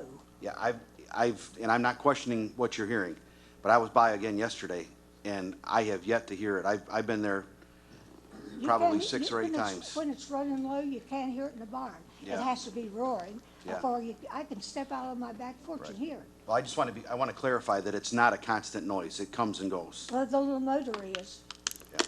well, I would suspect it's a compressor in the garage that's kicking on and off. And yeah, sounds like it. That would make sense.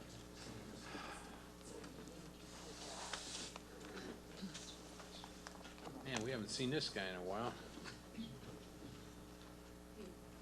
I'm Don Iden. I ain't been around here for a while. I've been sick, had a car accident with a lot of other things happening. But basically, I've lived in Allen Park for 75 years.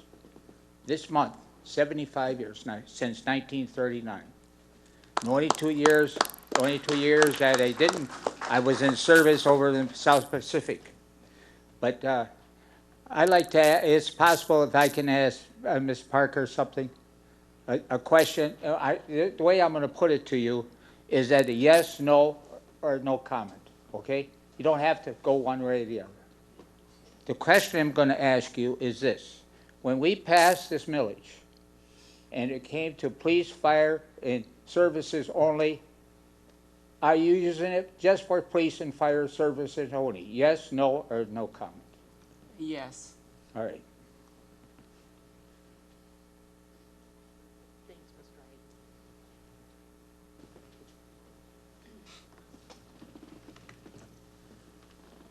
Wright. Good evening, Brian Debo, Allen Park. a few comments from last Wednesday's vote. Because the meeting wasn't televised, I'm going to make a few statements that have occurred. First of all, what happened was Ms. Parker wrote a letter to the council saying, on April 9th, saying that she's going to borrow $3.3 million. And also you had to, that evening, discuss the budget. In the budget, it clearly shows that if you didn't borrow 1 penny, you could have paid all the bills, including the retirement pension and also the $700,000 for the Southly leased properties. And you would have left over a positive $250,000. Now that did not pay off last year's deficit of $700,000, but it reduced it by $250,000. Now, with the borrowing of the $3.3 million, you pay off last year's deficit, so you're going into debt for millions of dollars to pay off last year's deficit, and you're going to end up with a balance of $2.8 million. So you're borrowing money to pay a deficit and also to have a balance of $2.8 million. 5 of you voted to do that.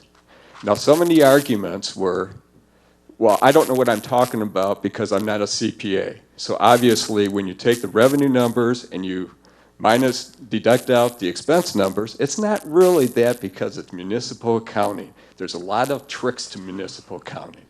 Yes, there are some nuances, but math exists. Math exists in the private sector and math exists in the public sector, no matter which way you want to look at it. Another argument was, well, that's a cash flow problem. And yet, when one of the councilmen asked for the evidence of the cash flow problem 2 full days before the vote, he was denied. Also, I refer you to the letter of April 9th. Nowhere in the letter does it say, we're borrowing this money because of these particular reasons, and this is why we don't have the money to pay for it. I mean, the budget clearly states there's the money there to pay for it. Now, isn't that suspicious to people of why there isn't evidence to prove to everybody here prior to your vote that there was not enough money to pay for it? Another argument, well, $2.8 million. Well, we need a surplus. It's great to have a surplus. Well, I agree it's good to have a reserve providing you earned it the proper way. Now, the proper way is the next 2 years of the budget, the net for the next year, fiscal year, is going to be $2.5 million, and for the year after that, 1.9. That's going to be that money a positive. Not borrowing money to get a positive. That's wrong. That's the wrong way of building up a reserve. The other thing that is extremely important, back in 2012, the voters went to the polls and clearly stated, I think it was over 75% of the people said, you are not allowed, the mayor and the council are not allowed to borrow a penny without the voters' approval.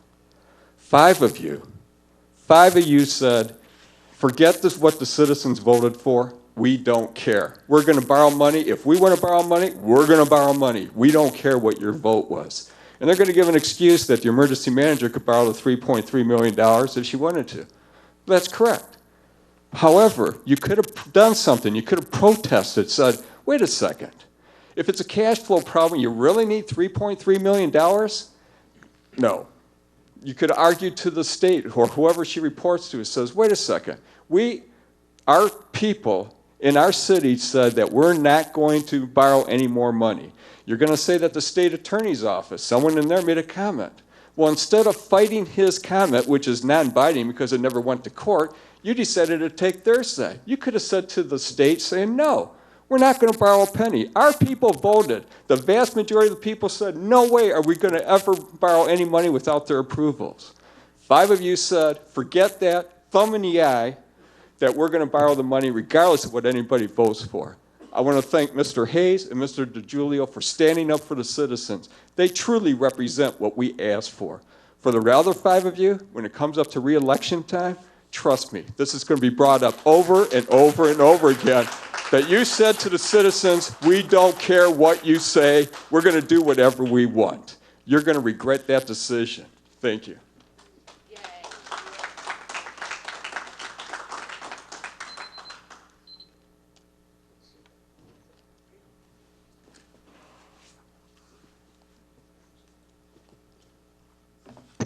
Good evening, Mayor, Council, Ms. Parker. On a more positive note, I hope everybody had a good Easter weekend. Through the chair to Ms. Parker. Last week, you mentioned that we are in negotiations with the Hill. A lot of people are like, well, it wasn't on TV, and can you prove it? I'm asking you to please repeat to the citizens that we are in a window of 2-3 months of getting money from the Hill. Well, basically, we are in negotiations related to support in terms of dollars for public safety related to the Hill. And we've been in discussions probably close to 9 months or longer. And what I had shared with you at our meeting last week is that we're pretty close to some type of an agreement. And when that occurs, I can certainly discuss it in more detail, but we're not at a point where we can actually make any statement regarding, you know, the outcome because we're still in discussions. And that time frame of coming to an agreement between the people on the Hill and Allen Park is a time frame of, what, 1-2 months? Well, I would estimate before the end of this fiscal year, which is a couple of months away. Okay, so in a couple of months, we're going to have an agreement with the One way or Hill. the other, we'll have some type of resolution. Yay. Okay, also, nobody asked this what about the Hill? I mean, the property next door, anything going on at all? We actually are in negotiations again related to the property next door. And we've been in discussions for several months. It takes time to negotiate any agreement, and so that process is underway. And once we have something in place, we'll certainly be willing to have a public announcement, meet with the public to discuss it in more detail. In other words, if we sell a property, it'll be front page news. Yes, I would think it's going to be front page news, and everyone will be aware of that. Okay, everybody have a good night. Thank you.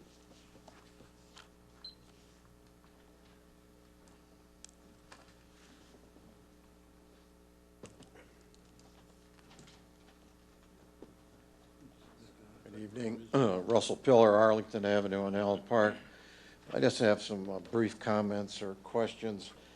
A week or so ago, I noticed volunteers working on the Southfield Freeway cleaning up the litter and everything, but they missed quite a bit, and I think that's the gateway into Allen Park and their business area, and it's atrocious, the condition and the filth that's down there, especially on southbound M39 on the inside lane. I mean, there's huge sheets of plastic and everything else, and that, I don't know who you contact, it's the state or the county or whatever, but we're paying tax dollars to them also, and I think it's about time somebody did their job down there and cleaned it up. In regards to Mr. Boomer's, some of his remarks today, and a lot of people that get up here and say that the way things used to be, certainly things aren't like that any longer because of the personnel staffing levels. You know, it's no secret that I was a police officer in this city, and when I served here, there were 59 policemen. Now there's, I believe, 32, 33, and there's only one part-time ordinance warden, and I don't know how you can expect the same services with so much less personnel. It's ludicrous to expect that type of service with that few people. Thank you.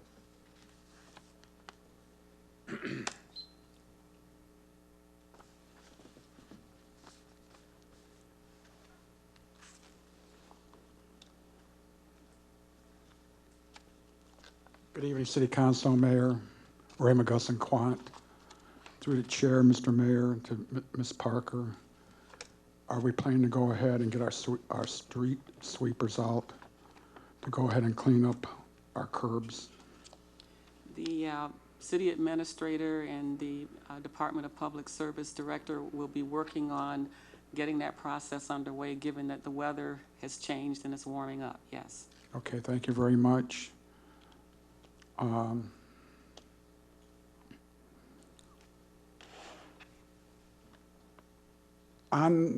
the $2 for our vets,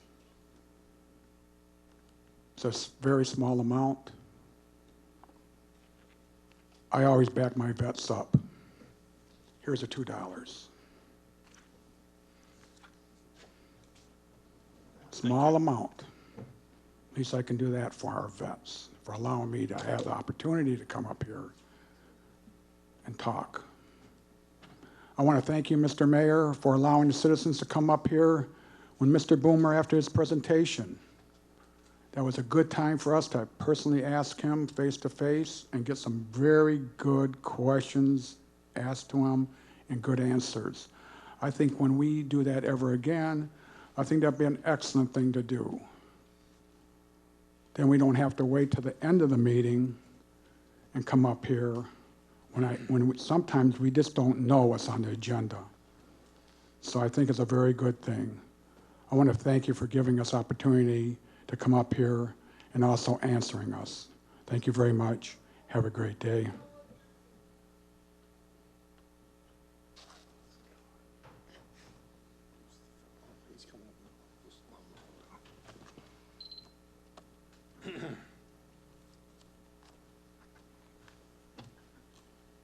Good evening, Jordan Hancock, Belmont Avenue. Just wanted to thank the DPS again for all the wonderful road repairs they've done from this winter. I asked this in the last meeting. I'd like to come up and ask it again. If they could possibly pay attention to Lawrence Avenue between Englewood and Wick behind Cabrini. It's very bad still. Unless they fixed it yesterday. I wasn't there yesterday, but if they could pay attention to that. School's out this week, so it would probably be an even better time to get over there and try and patch it up. But if any of you could help me with that, I'd really appreciate it. Thank you.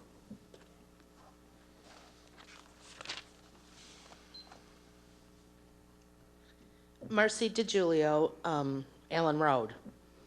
Through the chair, can I ask Ms. Parker a question? Yes. Ms. Parker, I know I was supposed to address Dave Boomer, and I know that you have this capacity. Here's what I don't understand. If Mr. Hayes or anyone pays for a rental inspection, those rental inspections should be done. Why can't we have those inspectors get a percentage of the inspections they do? Instead of having all these full-time employees or employees who are there, even part-time when they're not needed. I think a lot of cities do that. They'll give the inspector a percentage of the inspection fee.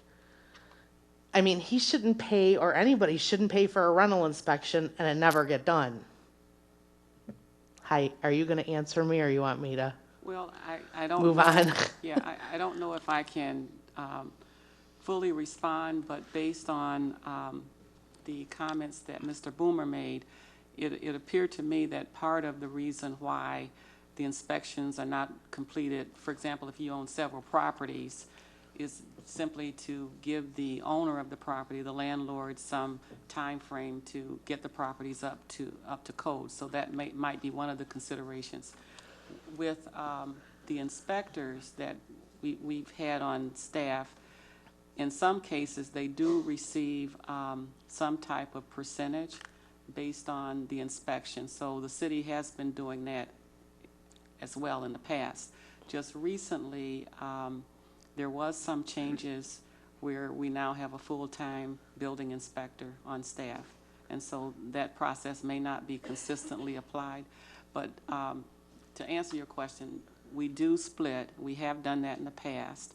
And based on Mr. Boomer's comments, part of what he does is to try to have some type of a process where everything isn't required all in 1 year, where properties could be phased in just because of the costs associated to the owner. Okay. And I hope we do that for our citizens too. And I do want to just go over that block grant fund that seniors, low-income people can apply, and there are monies available for that, for any repairs that need to be done to their home. And those are no-interest loans, and they do not have to be paid back until the home is sold. Right, through the block grant program. Now, the one thing with block grant program, often with the use of those dollars, you have to be in certain areas of the city in order to qualify. So there are certain sections of the city that would qualify, whereas there are other sections that may not qualify. I thought it was on an income level, even if someone, Yeah, even if it's income-based, but in certain areas of the city, like with the block grant program, is really qualified by area as well as income. I thought that was just when we did, because I was on that when I was on council, and unless they've changed, anybody could apply, any personal person. But if we were doing the parks, or let's say handicap sidewalks on the streets, then they had to be in that block grant area. Right, and it is tied to income, but it has, in most cases, it's really applicable to certain areas in the city. The same thing with the sidewalks. The money is allocated, but it's for certain sections in the city. Right, okay. All right, thank you.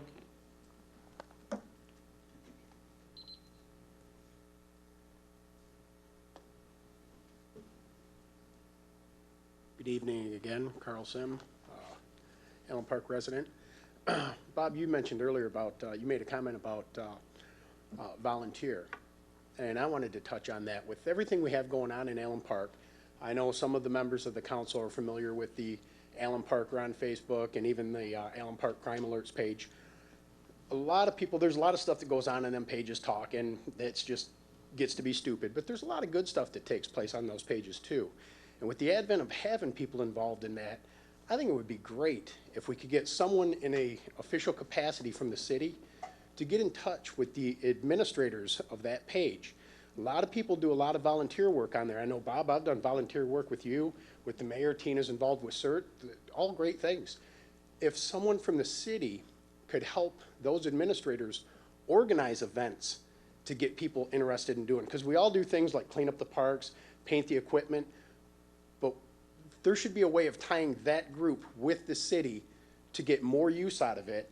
It's a great resource that doesn't cost anything. A lot of these people like myself and even you chip in your own money to buy things, to buy fuel, to do things.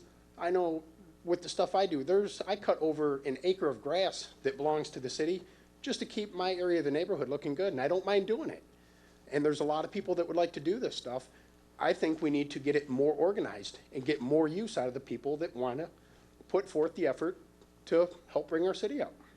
Well, let me just say, I agree with you, and I think that I'd like to see the beautification committee involved more in that. And I will tell you, not only the Allen Parker group, but I know I do, and I'm assuming others get contacted by a lot of different groups. I mean, the church that was renting the high school, their people have contacted me several times looking for projects there's a lot of people in the city that are more than willing to help. Absolutely. And I think that really the avenue for that, I would hope, would be something through the beautification committee. They've kind of, I don't see where they have a lot of meetings and stuff. I know that the mayor just recently put one of the associate pastors, and I want to say it's South Point Church, the gentleman that had been contacting me several times looking for, the mayor appointed him to the beautification committee, and we are kind of hoping that he might be able to, reinvigorate that commission. But I would tell you that I would love to see that commission. That would be great, because it's right now it's like having a military with no leader. Everybody doesn't know what to do, but you have a great force there that could get a lot done if we had some more leadership to do it.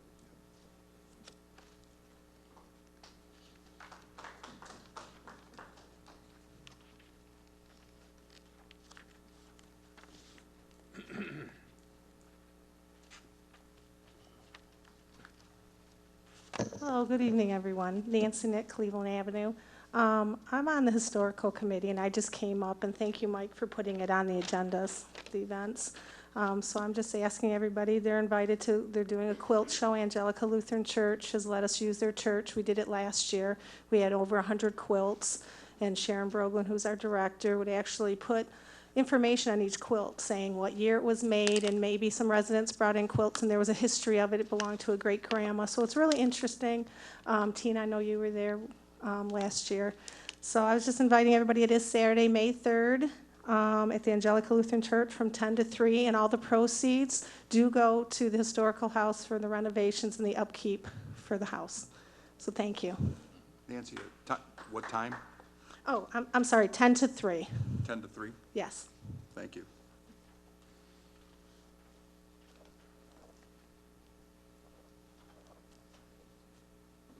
That's a week from Saturday, isn't it, Nancy? Where did she go? Yes. Yeah, that's a week.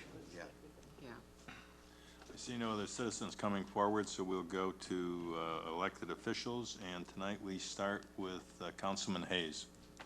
Thank you, Mr. Mayor. I appreciate it. And I wanted to take a minute to salute a couple people who do a great deal of work in our community and make it what it is. Each of the two I mentioned do their good works quietly, out of the limelight, and without expectation of acknowledgement. Both will likely be embarrassed when I mention their names. The first is Tim Kluka of Cabrini. And I just read where Tim, the athletic director for the last 15 years, is retiring after the end of this school year. And he has been at Cabrini for, I think, 25 or more years. He is omnipresent in that area. He's there every day, early, leaves late, drives the tractor, picks up the rubbish. He's paid staff, but he's does more, by God, than anybody I've ever seen. Fixes the ball fields, assists with the festival. I know he's at the festival every summer. He's the guy that's picking up the trash, the bald-headed tall guy with the size 15s. And he's at Mass at 8 o'clock on Sundays, and Mrs. Matekas sees him. I see him. He's always in the back, keeps a low profile. But this guy has the generosity of spirit unmatched in my experience, frankly. He's a great man, and it's going to be a loss to the Cabrini family that he's not an employee. But I can guarantee you, and I talked to Father Joe on Sunday, and he said, oh, we expect him to be here probably as much as ever, you know, because he's the kind of guy, he's dyed-in-the-wool Cabrini man. So I want to salute him. And the second person I think needs to be drawn to your attention is another gentleman who I happened to see the other day when he was raising donations for the less able of our community, the Tootsie Roll drive that the Knights of Columbus puts on. I saw him when I was driving down Allen Road towards Southfield, and I stopped and threw in my obligatory whatever, took my Tootsie Roll and waved and said hello and drove off. A couple hours later, when I was coming back from something I was doing in Detroit, he's still there, and I stopped again. Couldn't help myself. I mean, and then the next day, he's there again. Now, you know, a lot of these Poppy drives and Tootsie Roll drives, you'll get, can you do a half hour? Can you do an hour on Saturday? Or can you do an hour on Sunday? Well, here's a guy who was there many, many hours and is every time they have the drive. Furthermore, if you ever go to the Cabrini Festival, he's the guy standing over the grill making Italian sausages. I think you're beginning to understand. They hire him, I guess, because he's so short, plus he happens to be Italian, that he can handle a grill better than most. He does that. He delivers Meals on Wheels once a week to our shut-ins, and some of the elderly we talked about referred to tonight. He works on every project that the Knights of Columbus ever puts together. He also works with veterans. He's a member of the VFW and the American Legion. He was a Vietnam vet. And of course, I'm referring to our former mayor, Tony Lally. So I wanted to mention these two guys because I'm convinced that there are probably hundreds like them in our town. You know, you heard Carl just mention some of the activities that he knows about, that he's engaged in. We have hundreds, if not thousands, of people in their own way that are doing a great deal for the community. And but I always look to the person who's not on the front page. When Tim Kluka was inducted into the Catholic League High School Athletic Hall of Fame. I think the quote was, this was back in 2011, I believe. He said, "I'd rather be on the inside than the front page." And I think that's the true generosity of spirit that we want to see. People who work, don't want any praise, don't want any recognition. They just do their thing because it needs to be done. And we all do that in some form or fashion, in our own little way. Maybe we can't do as much as these two guys, but we do what we can. And I just wanted to recognize them because I think both of them represent the best of our community. And I'm not saying they're better than anybody else, but they're some of the best, okay? So with that, I will say good night. It was a good meeting. I wish we could have more like this, where we have this productive exchange, because I think that's where we're falling short. Thank you very much, Mr. Mayor. Mayor Pro Tem Keenan. I would just like to thank you all for coming out tonight. I do want to echo what Mr. Julio Galka said, but I do want to expound on that a little bit. The CDBG funds are a great avenue for some of the folks, but as was stated earlier too, the Downriver Community Conference also has monies that are available to seniors.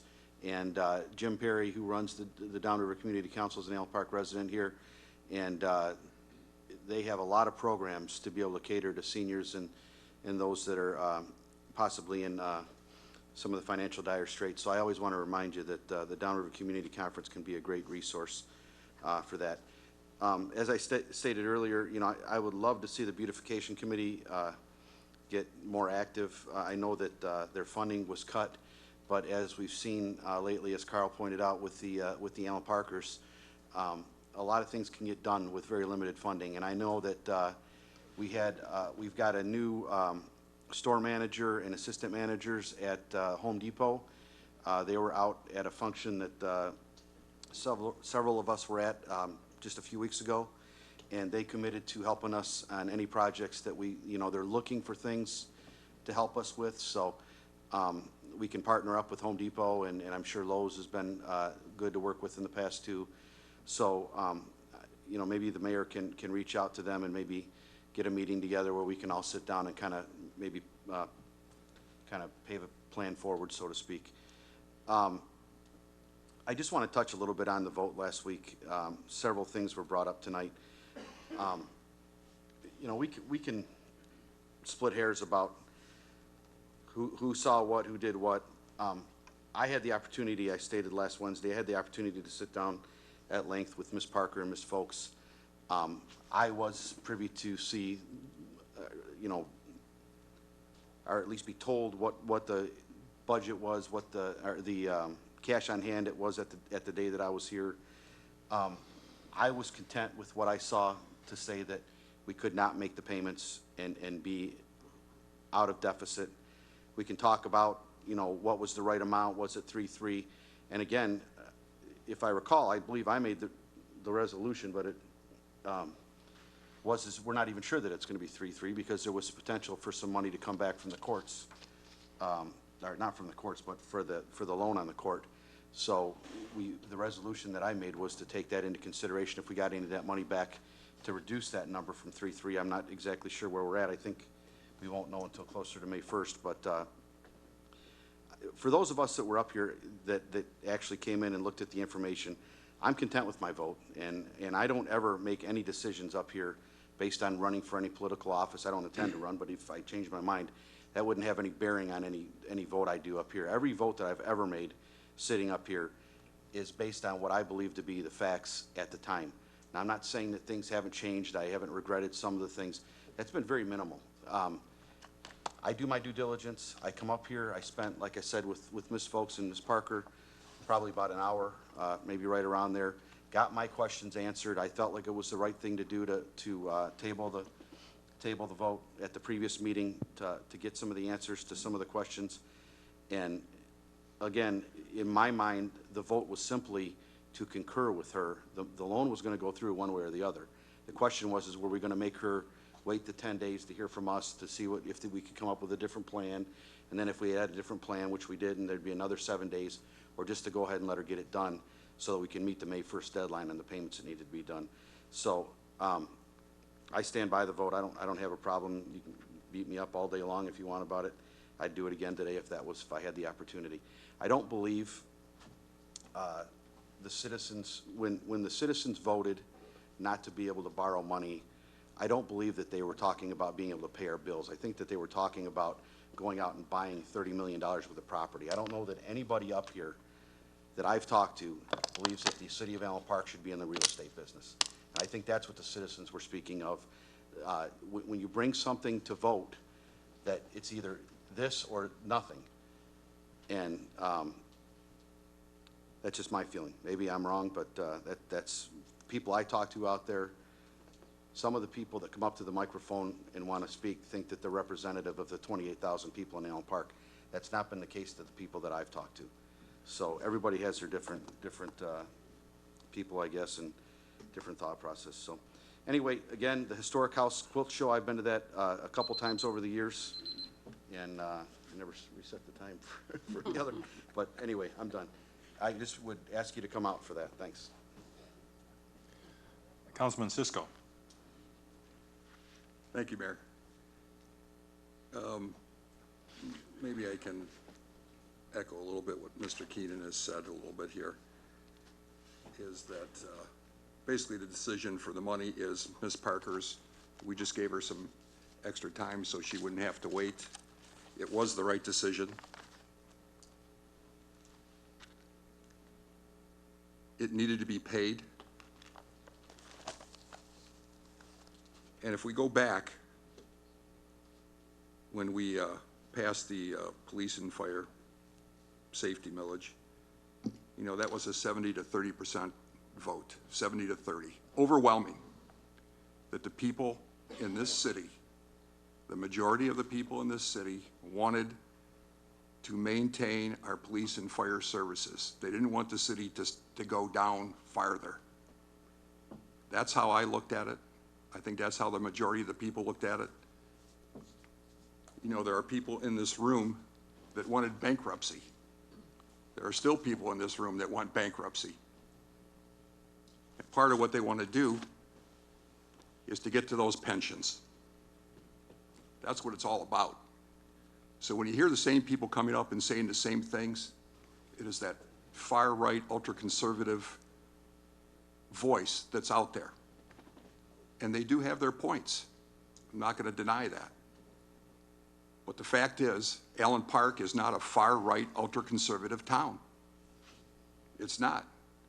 And when people come to the microphone, whether it's on this panel or the citizens, we hear from a group of people, but there's another group of people that are at home, and they are the silent majority. They are out there. They want to see good things happen to the city. They want to see things progress. They want good things. They want to hear good things. They want positive things. They are tired of the negativity that exists. I'm kind of tired of the negativity myself. And someone could say that I was part of that negativity when I was on that side, but for good reason. You know, a lot of things are said at the microphone that aren't true. They're just not true. And that is meant to induce an anxiety response among the citizens at home. It is meant to look like things are worse and worse and everybody's incompetent. Because part of that far right-wing conservative speech, government's incompetent. If you're an elected official, you're incompetent. If you're a city worker, you make too much money. If you have a pension, it's too much. You shouldn't make enough. Everybody should make minimum wage. And I believe everybody should make a fair wage, whatever that might be. A fair wage, not excessive, but fair. Don't believe in bankruptcy for the city. It's not an option, never been an option. That's just a dream that some people want to perpetuate in the city. So maybe from now on, maybe we could talk about some positive things. I think we did some positive things tonight. I think allowing the citizens to have 5 minutes speaking, I think that's a good thing. I think that allows everybody to speak their mind. And it's just numbers. You know, is it kind of childish? You only get 5 minutes to speak. We only get 5 minutes to speak. But we have to have some parameters here so we can get the meeting over with at some point. But I've always believed that the city council meetings are like a town hall meeting. That people should come up and ask questions, and they should get answered. It should always be that way. I felt that way on that side. I felt this way now. But if people are going to come up and misconstrue statements, I don't believe in that either. So having said all that, I hope everybody enjoyed this evening, and I enjoyed a lot of the comments that everybody had to make, and hope that we have more good comments the next meeting. Thank you. Councilman Templin. Thank you, Mayor. I'd like to thank everybody for coming tonight. Appreciate your comments. I like the idea, the work that Boomer's going to look into about the vacant, dangerous buildings and stuff. It's all about keeping the city clean. I can see, envision it'd be nice to see maybe a group of volunteers that would be trained that could actually do most of the walking around the city and maybe pick out the hot spots, and then they could turn that over to the building department, and then you could actually send out professionals to look at it. When we're talking about our neighbors and stuff, and if there's houses that are identified, especially if they need like painting or something, maybe we can, with all the volunteers that we have going here, maybe we can get volunteer groups to, whether it's Boy Scouts or just, you know, the Allen Parkers or something that could offer to help paint somebody's house, because I think that's what we're looking for. It's just to keep the city clean and keep our property values up. Other than that, I'd like to thank everybody again and have a good night. Councilman DiGiulio. This was an exceptionally harsh winter for everybody, and I had 7 visits to the funeral home to visit people that came in the shop that were going to heaven with my haircut. But one of the most interesting stories was a gentleman I cut his hair for probably 15 or 20 years.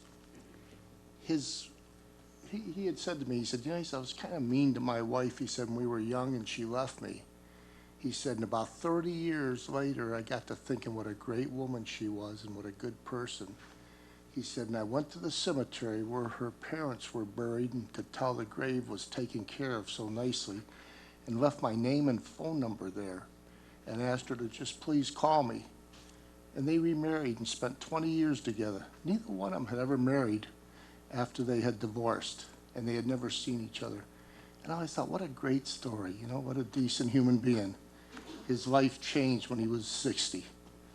Okay, with that, good night. Thank you, Mayor. Councilwoman Gawarecki. Yes, thank you for coming out tonight, for your comments, and Larry pointed out some good suggestions, so hopefully we can help out the building department and residents that may need some assistance. So thank you and have a good night. Clerk Mizzy.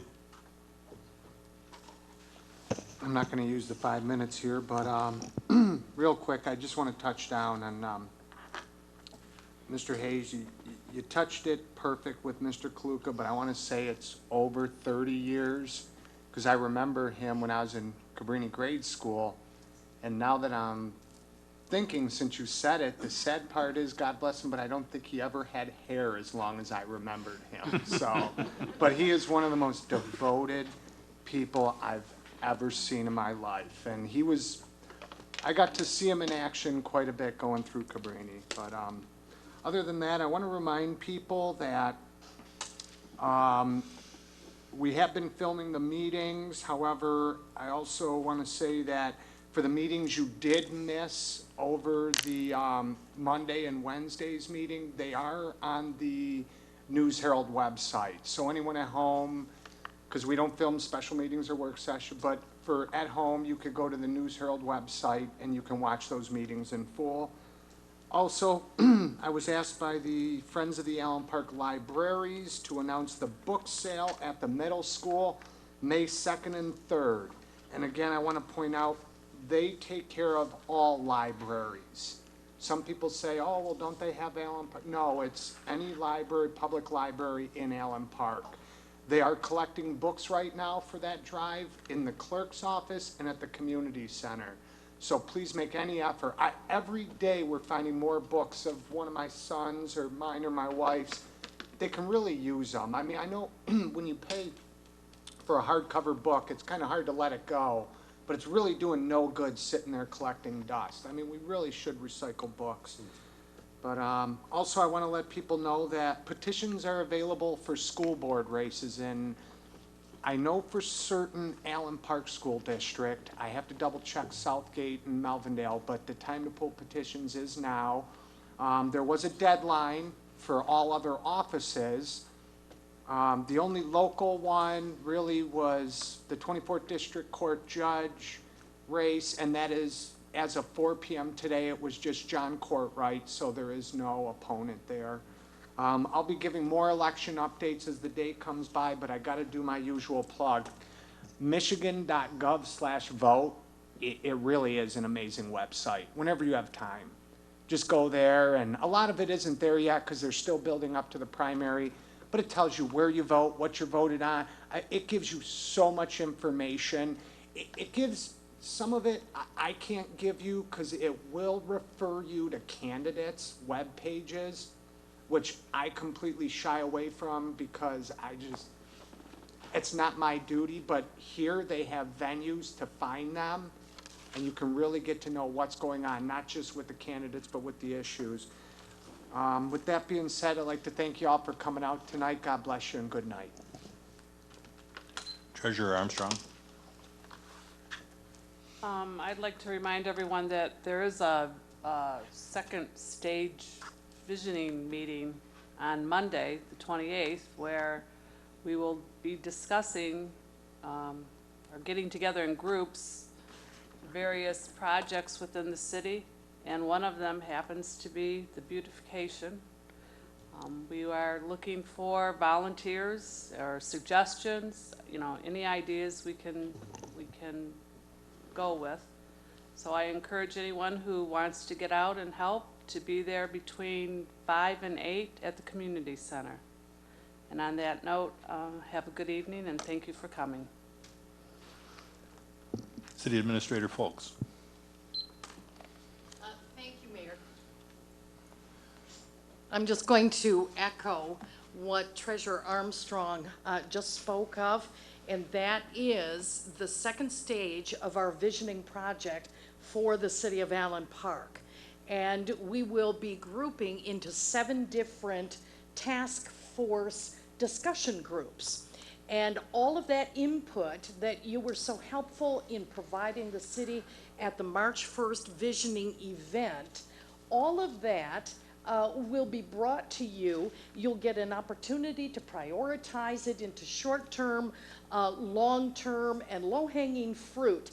And then maybe also have enough time to work on some of that low-hanging fruit so that we can begin to feel that we are taking steps towards success. So I just wanted to echo that and thank you for bringing that up. And then also I just want to thank Dave Boomer for taking the time to come speak to us on a couple of different issues concerning the building department. And as we move forward, look for better customer service in the way of enforcement of our ordinances. And you'll hear more about that as we do move forward. Thank you. Emergency Manager Parker.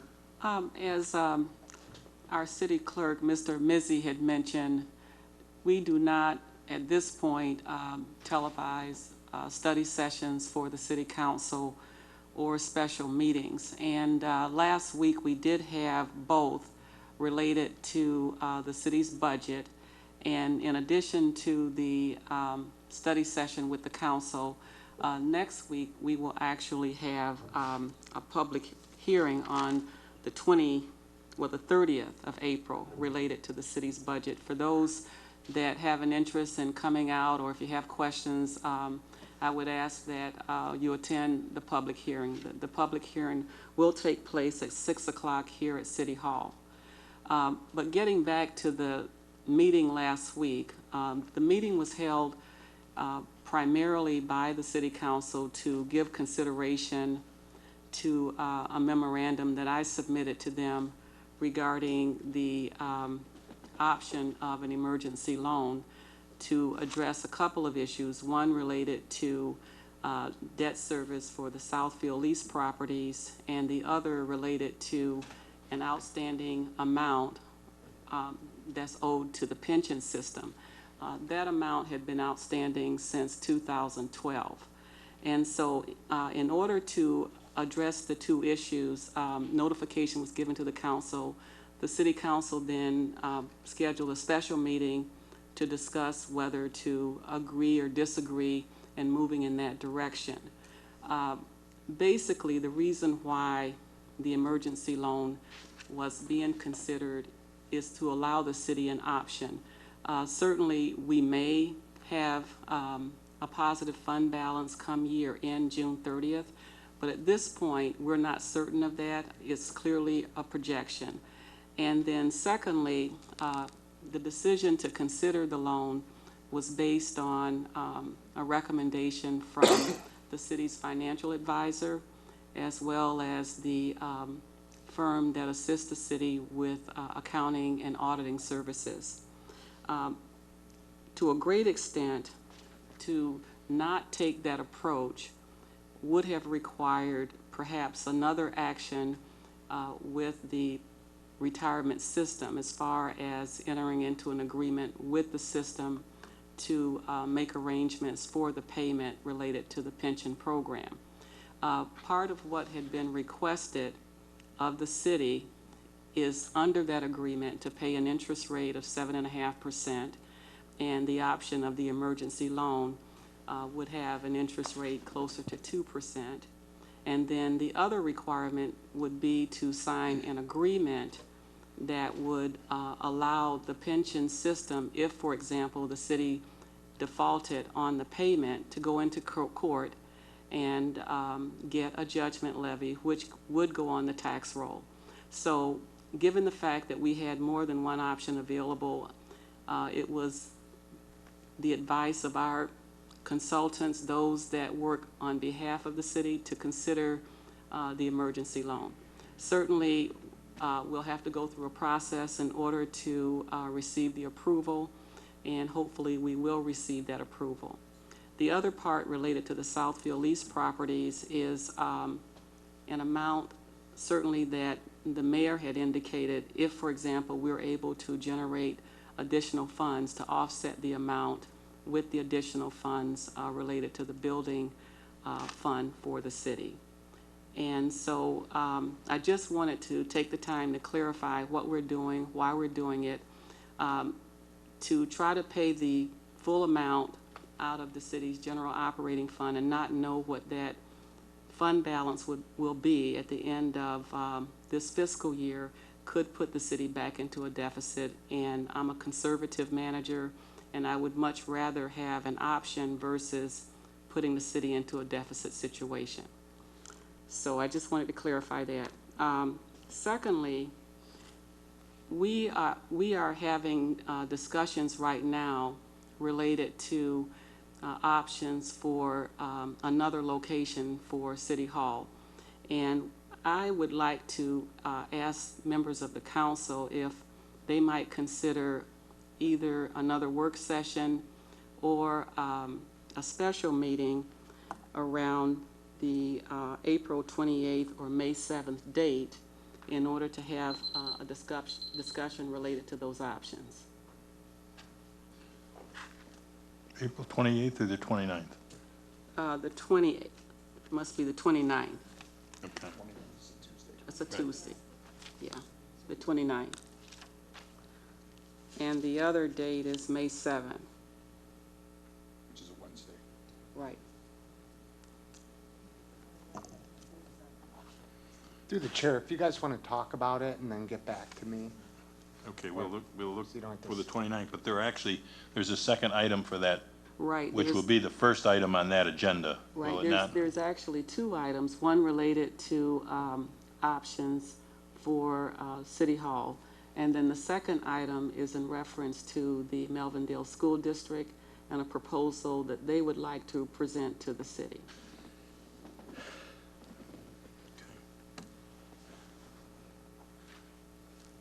So you want to get back with me then? Yes, maybe? why don't we, Okay. you know, see what the feeling of the council is. I want to thank everyone for coming out tonight. Just wanted to go through some things as I heard people speaking that maybe could give some additional information. We talked about the building department. We do have 3 full-time employees, a clerical. Mr. Boomer is the head of the department, and then Mr. Nicholas is there full-time. And then we have 2 inspectors that work on a contract basis, taking part of the fee for doing their inspections. But you have to realize that we do need some people in City Hall every day, because we have people coming into the building department to ask for certain things that they want to do, either permits or whatever.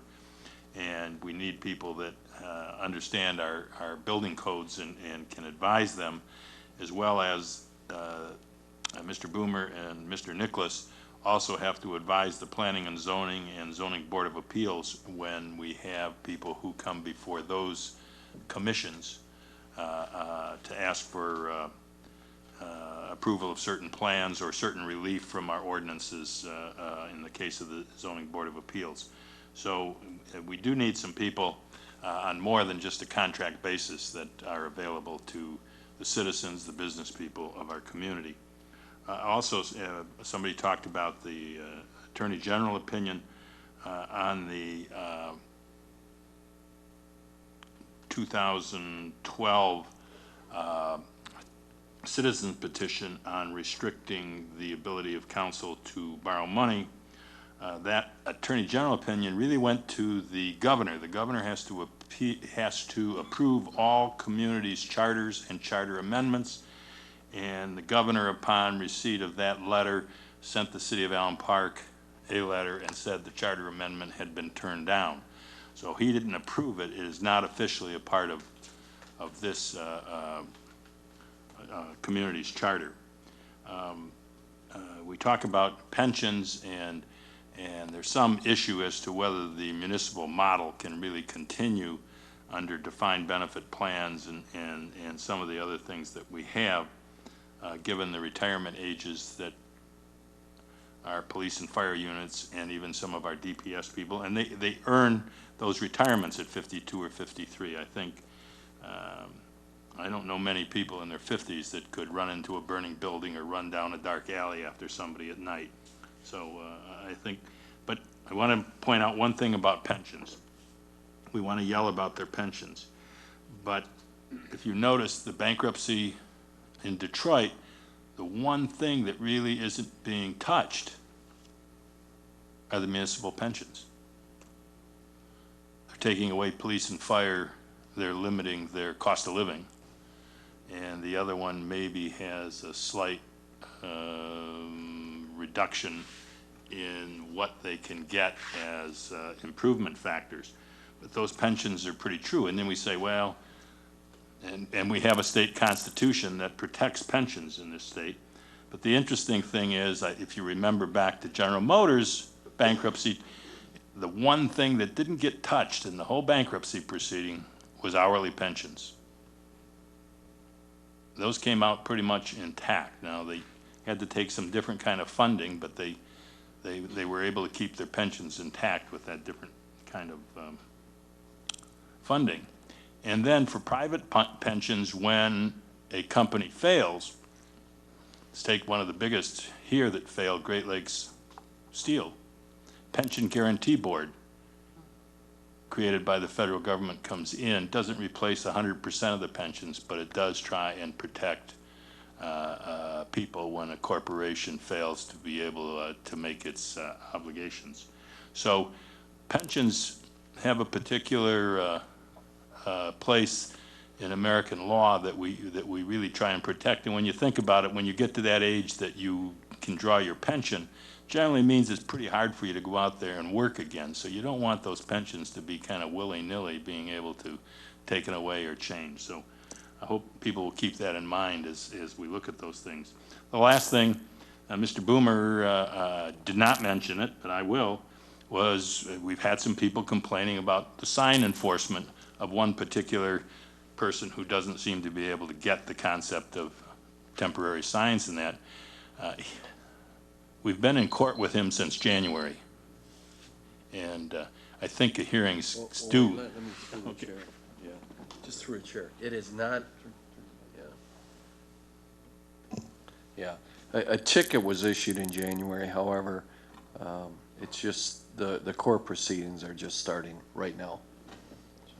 So, we did our job some time ago on that matter, albeit it may be a delay longer than some people wanted, but that's where that sits. With that, I'll ask for a motion to adjourn, please.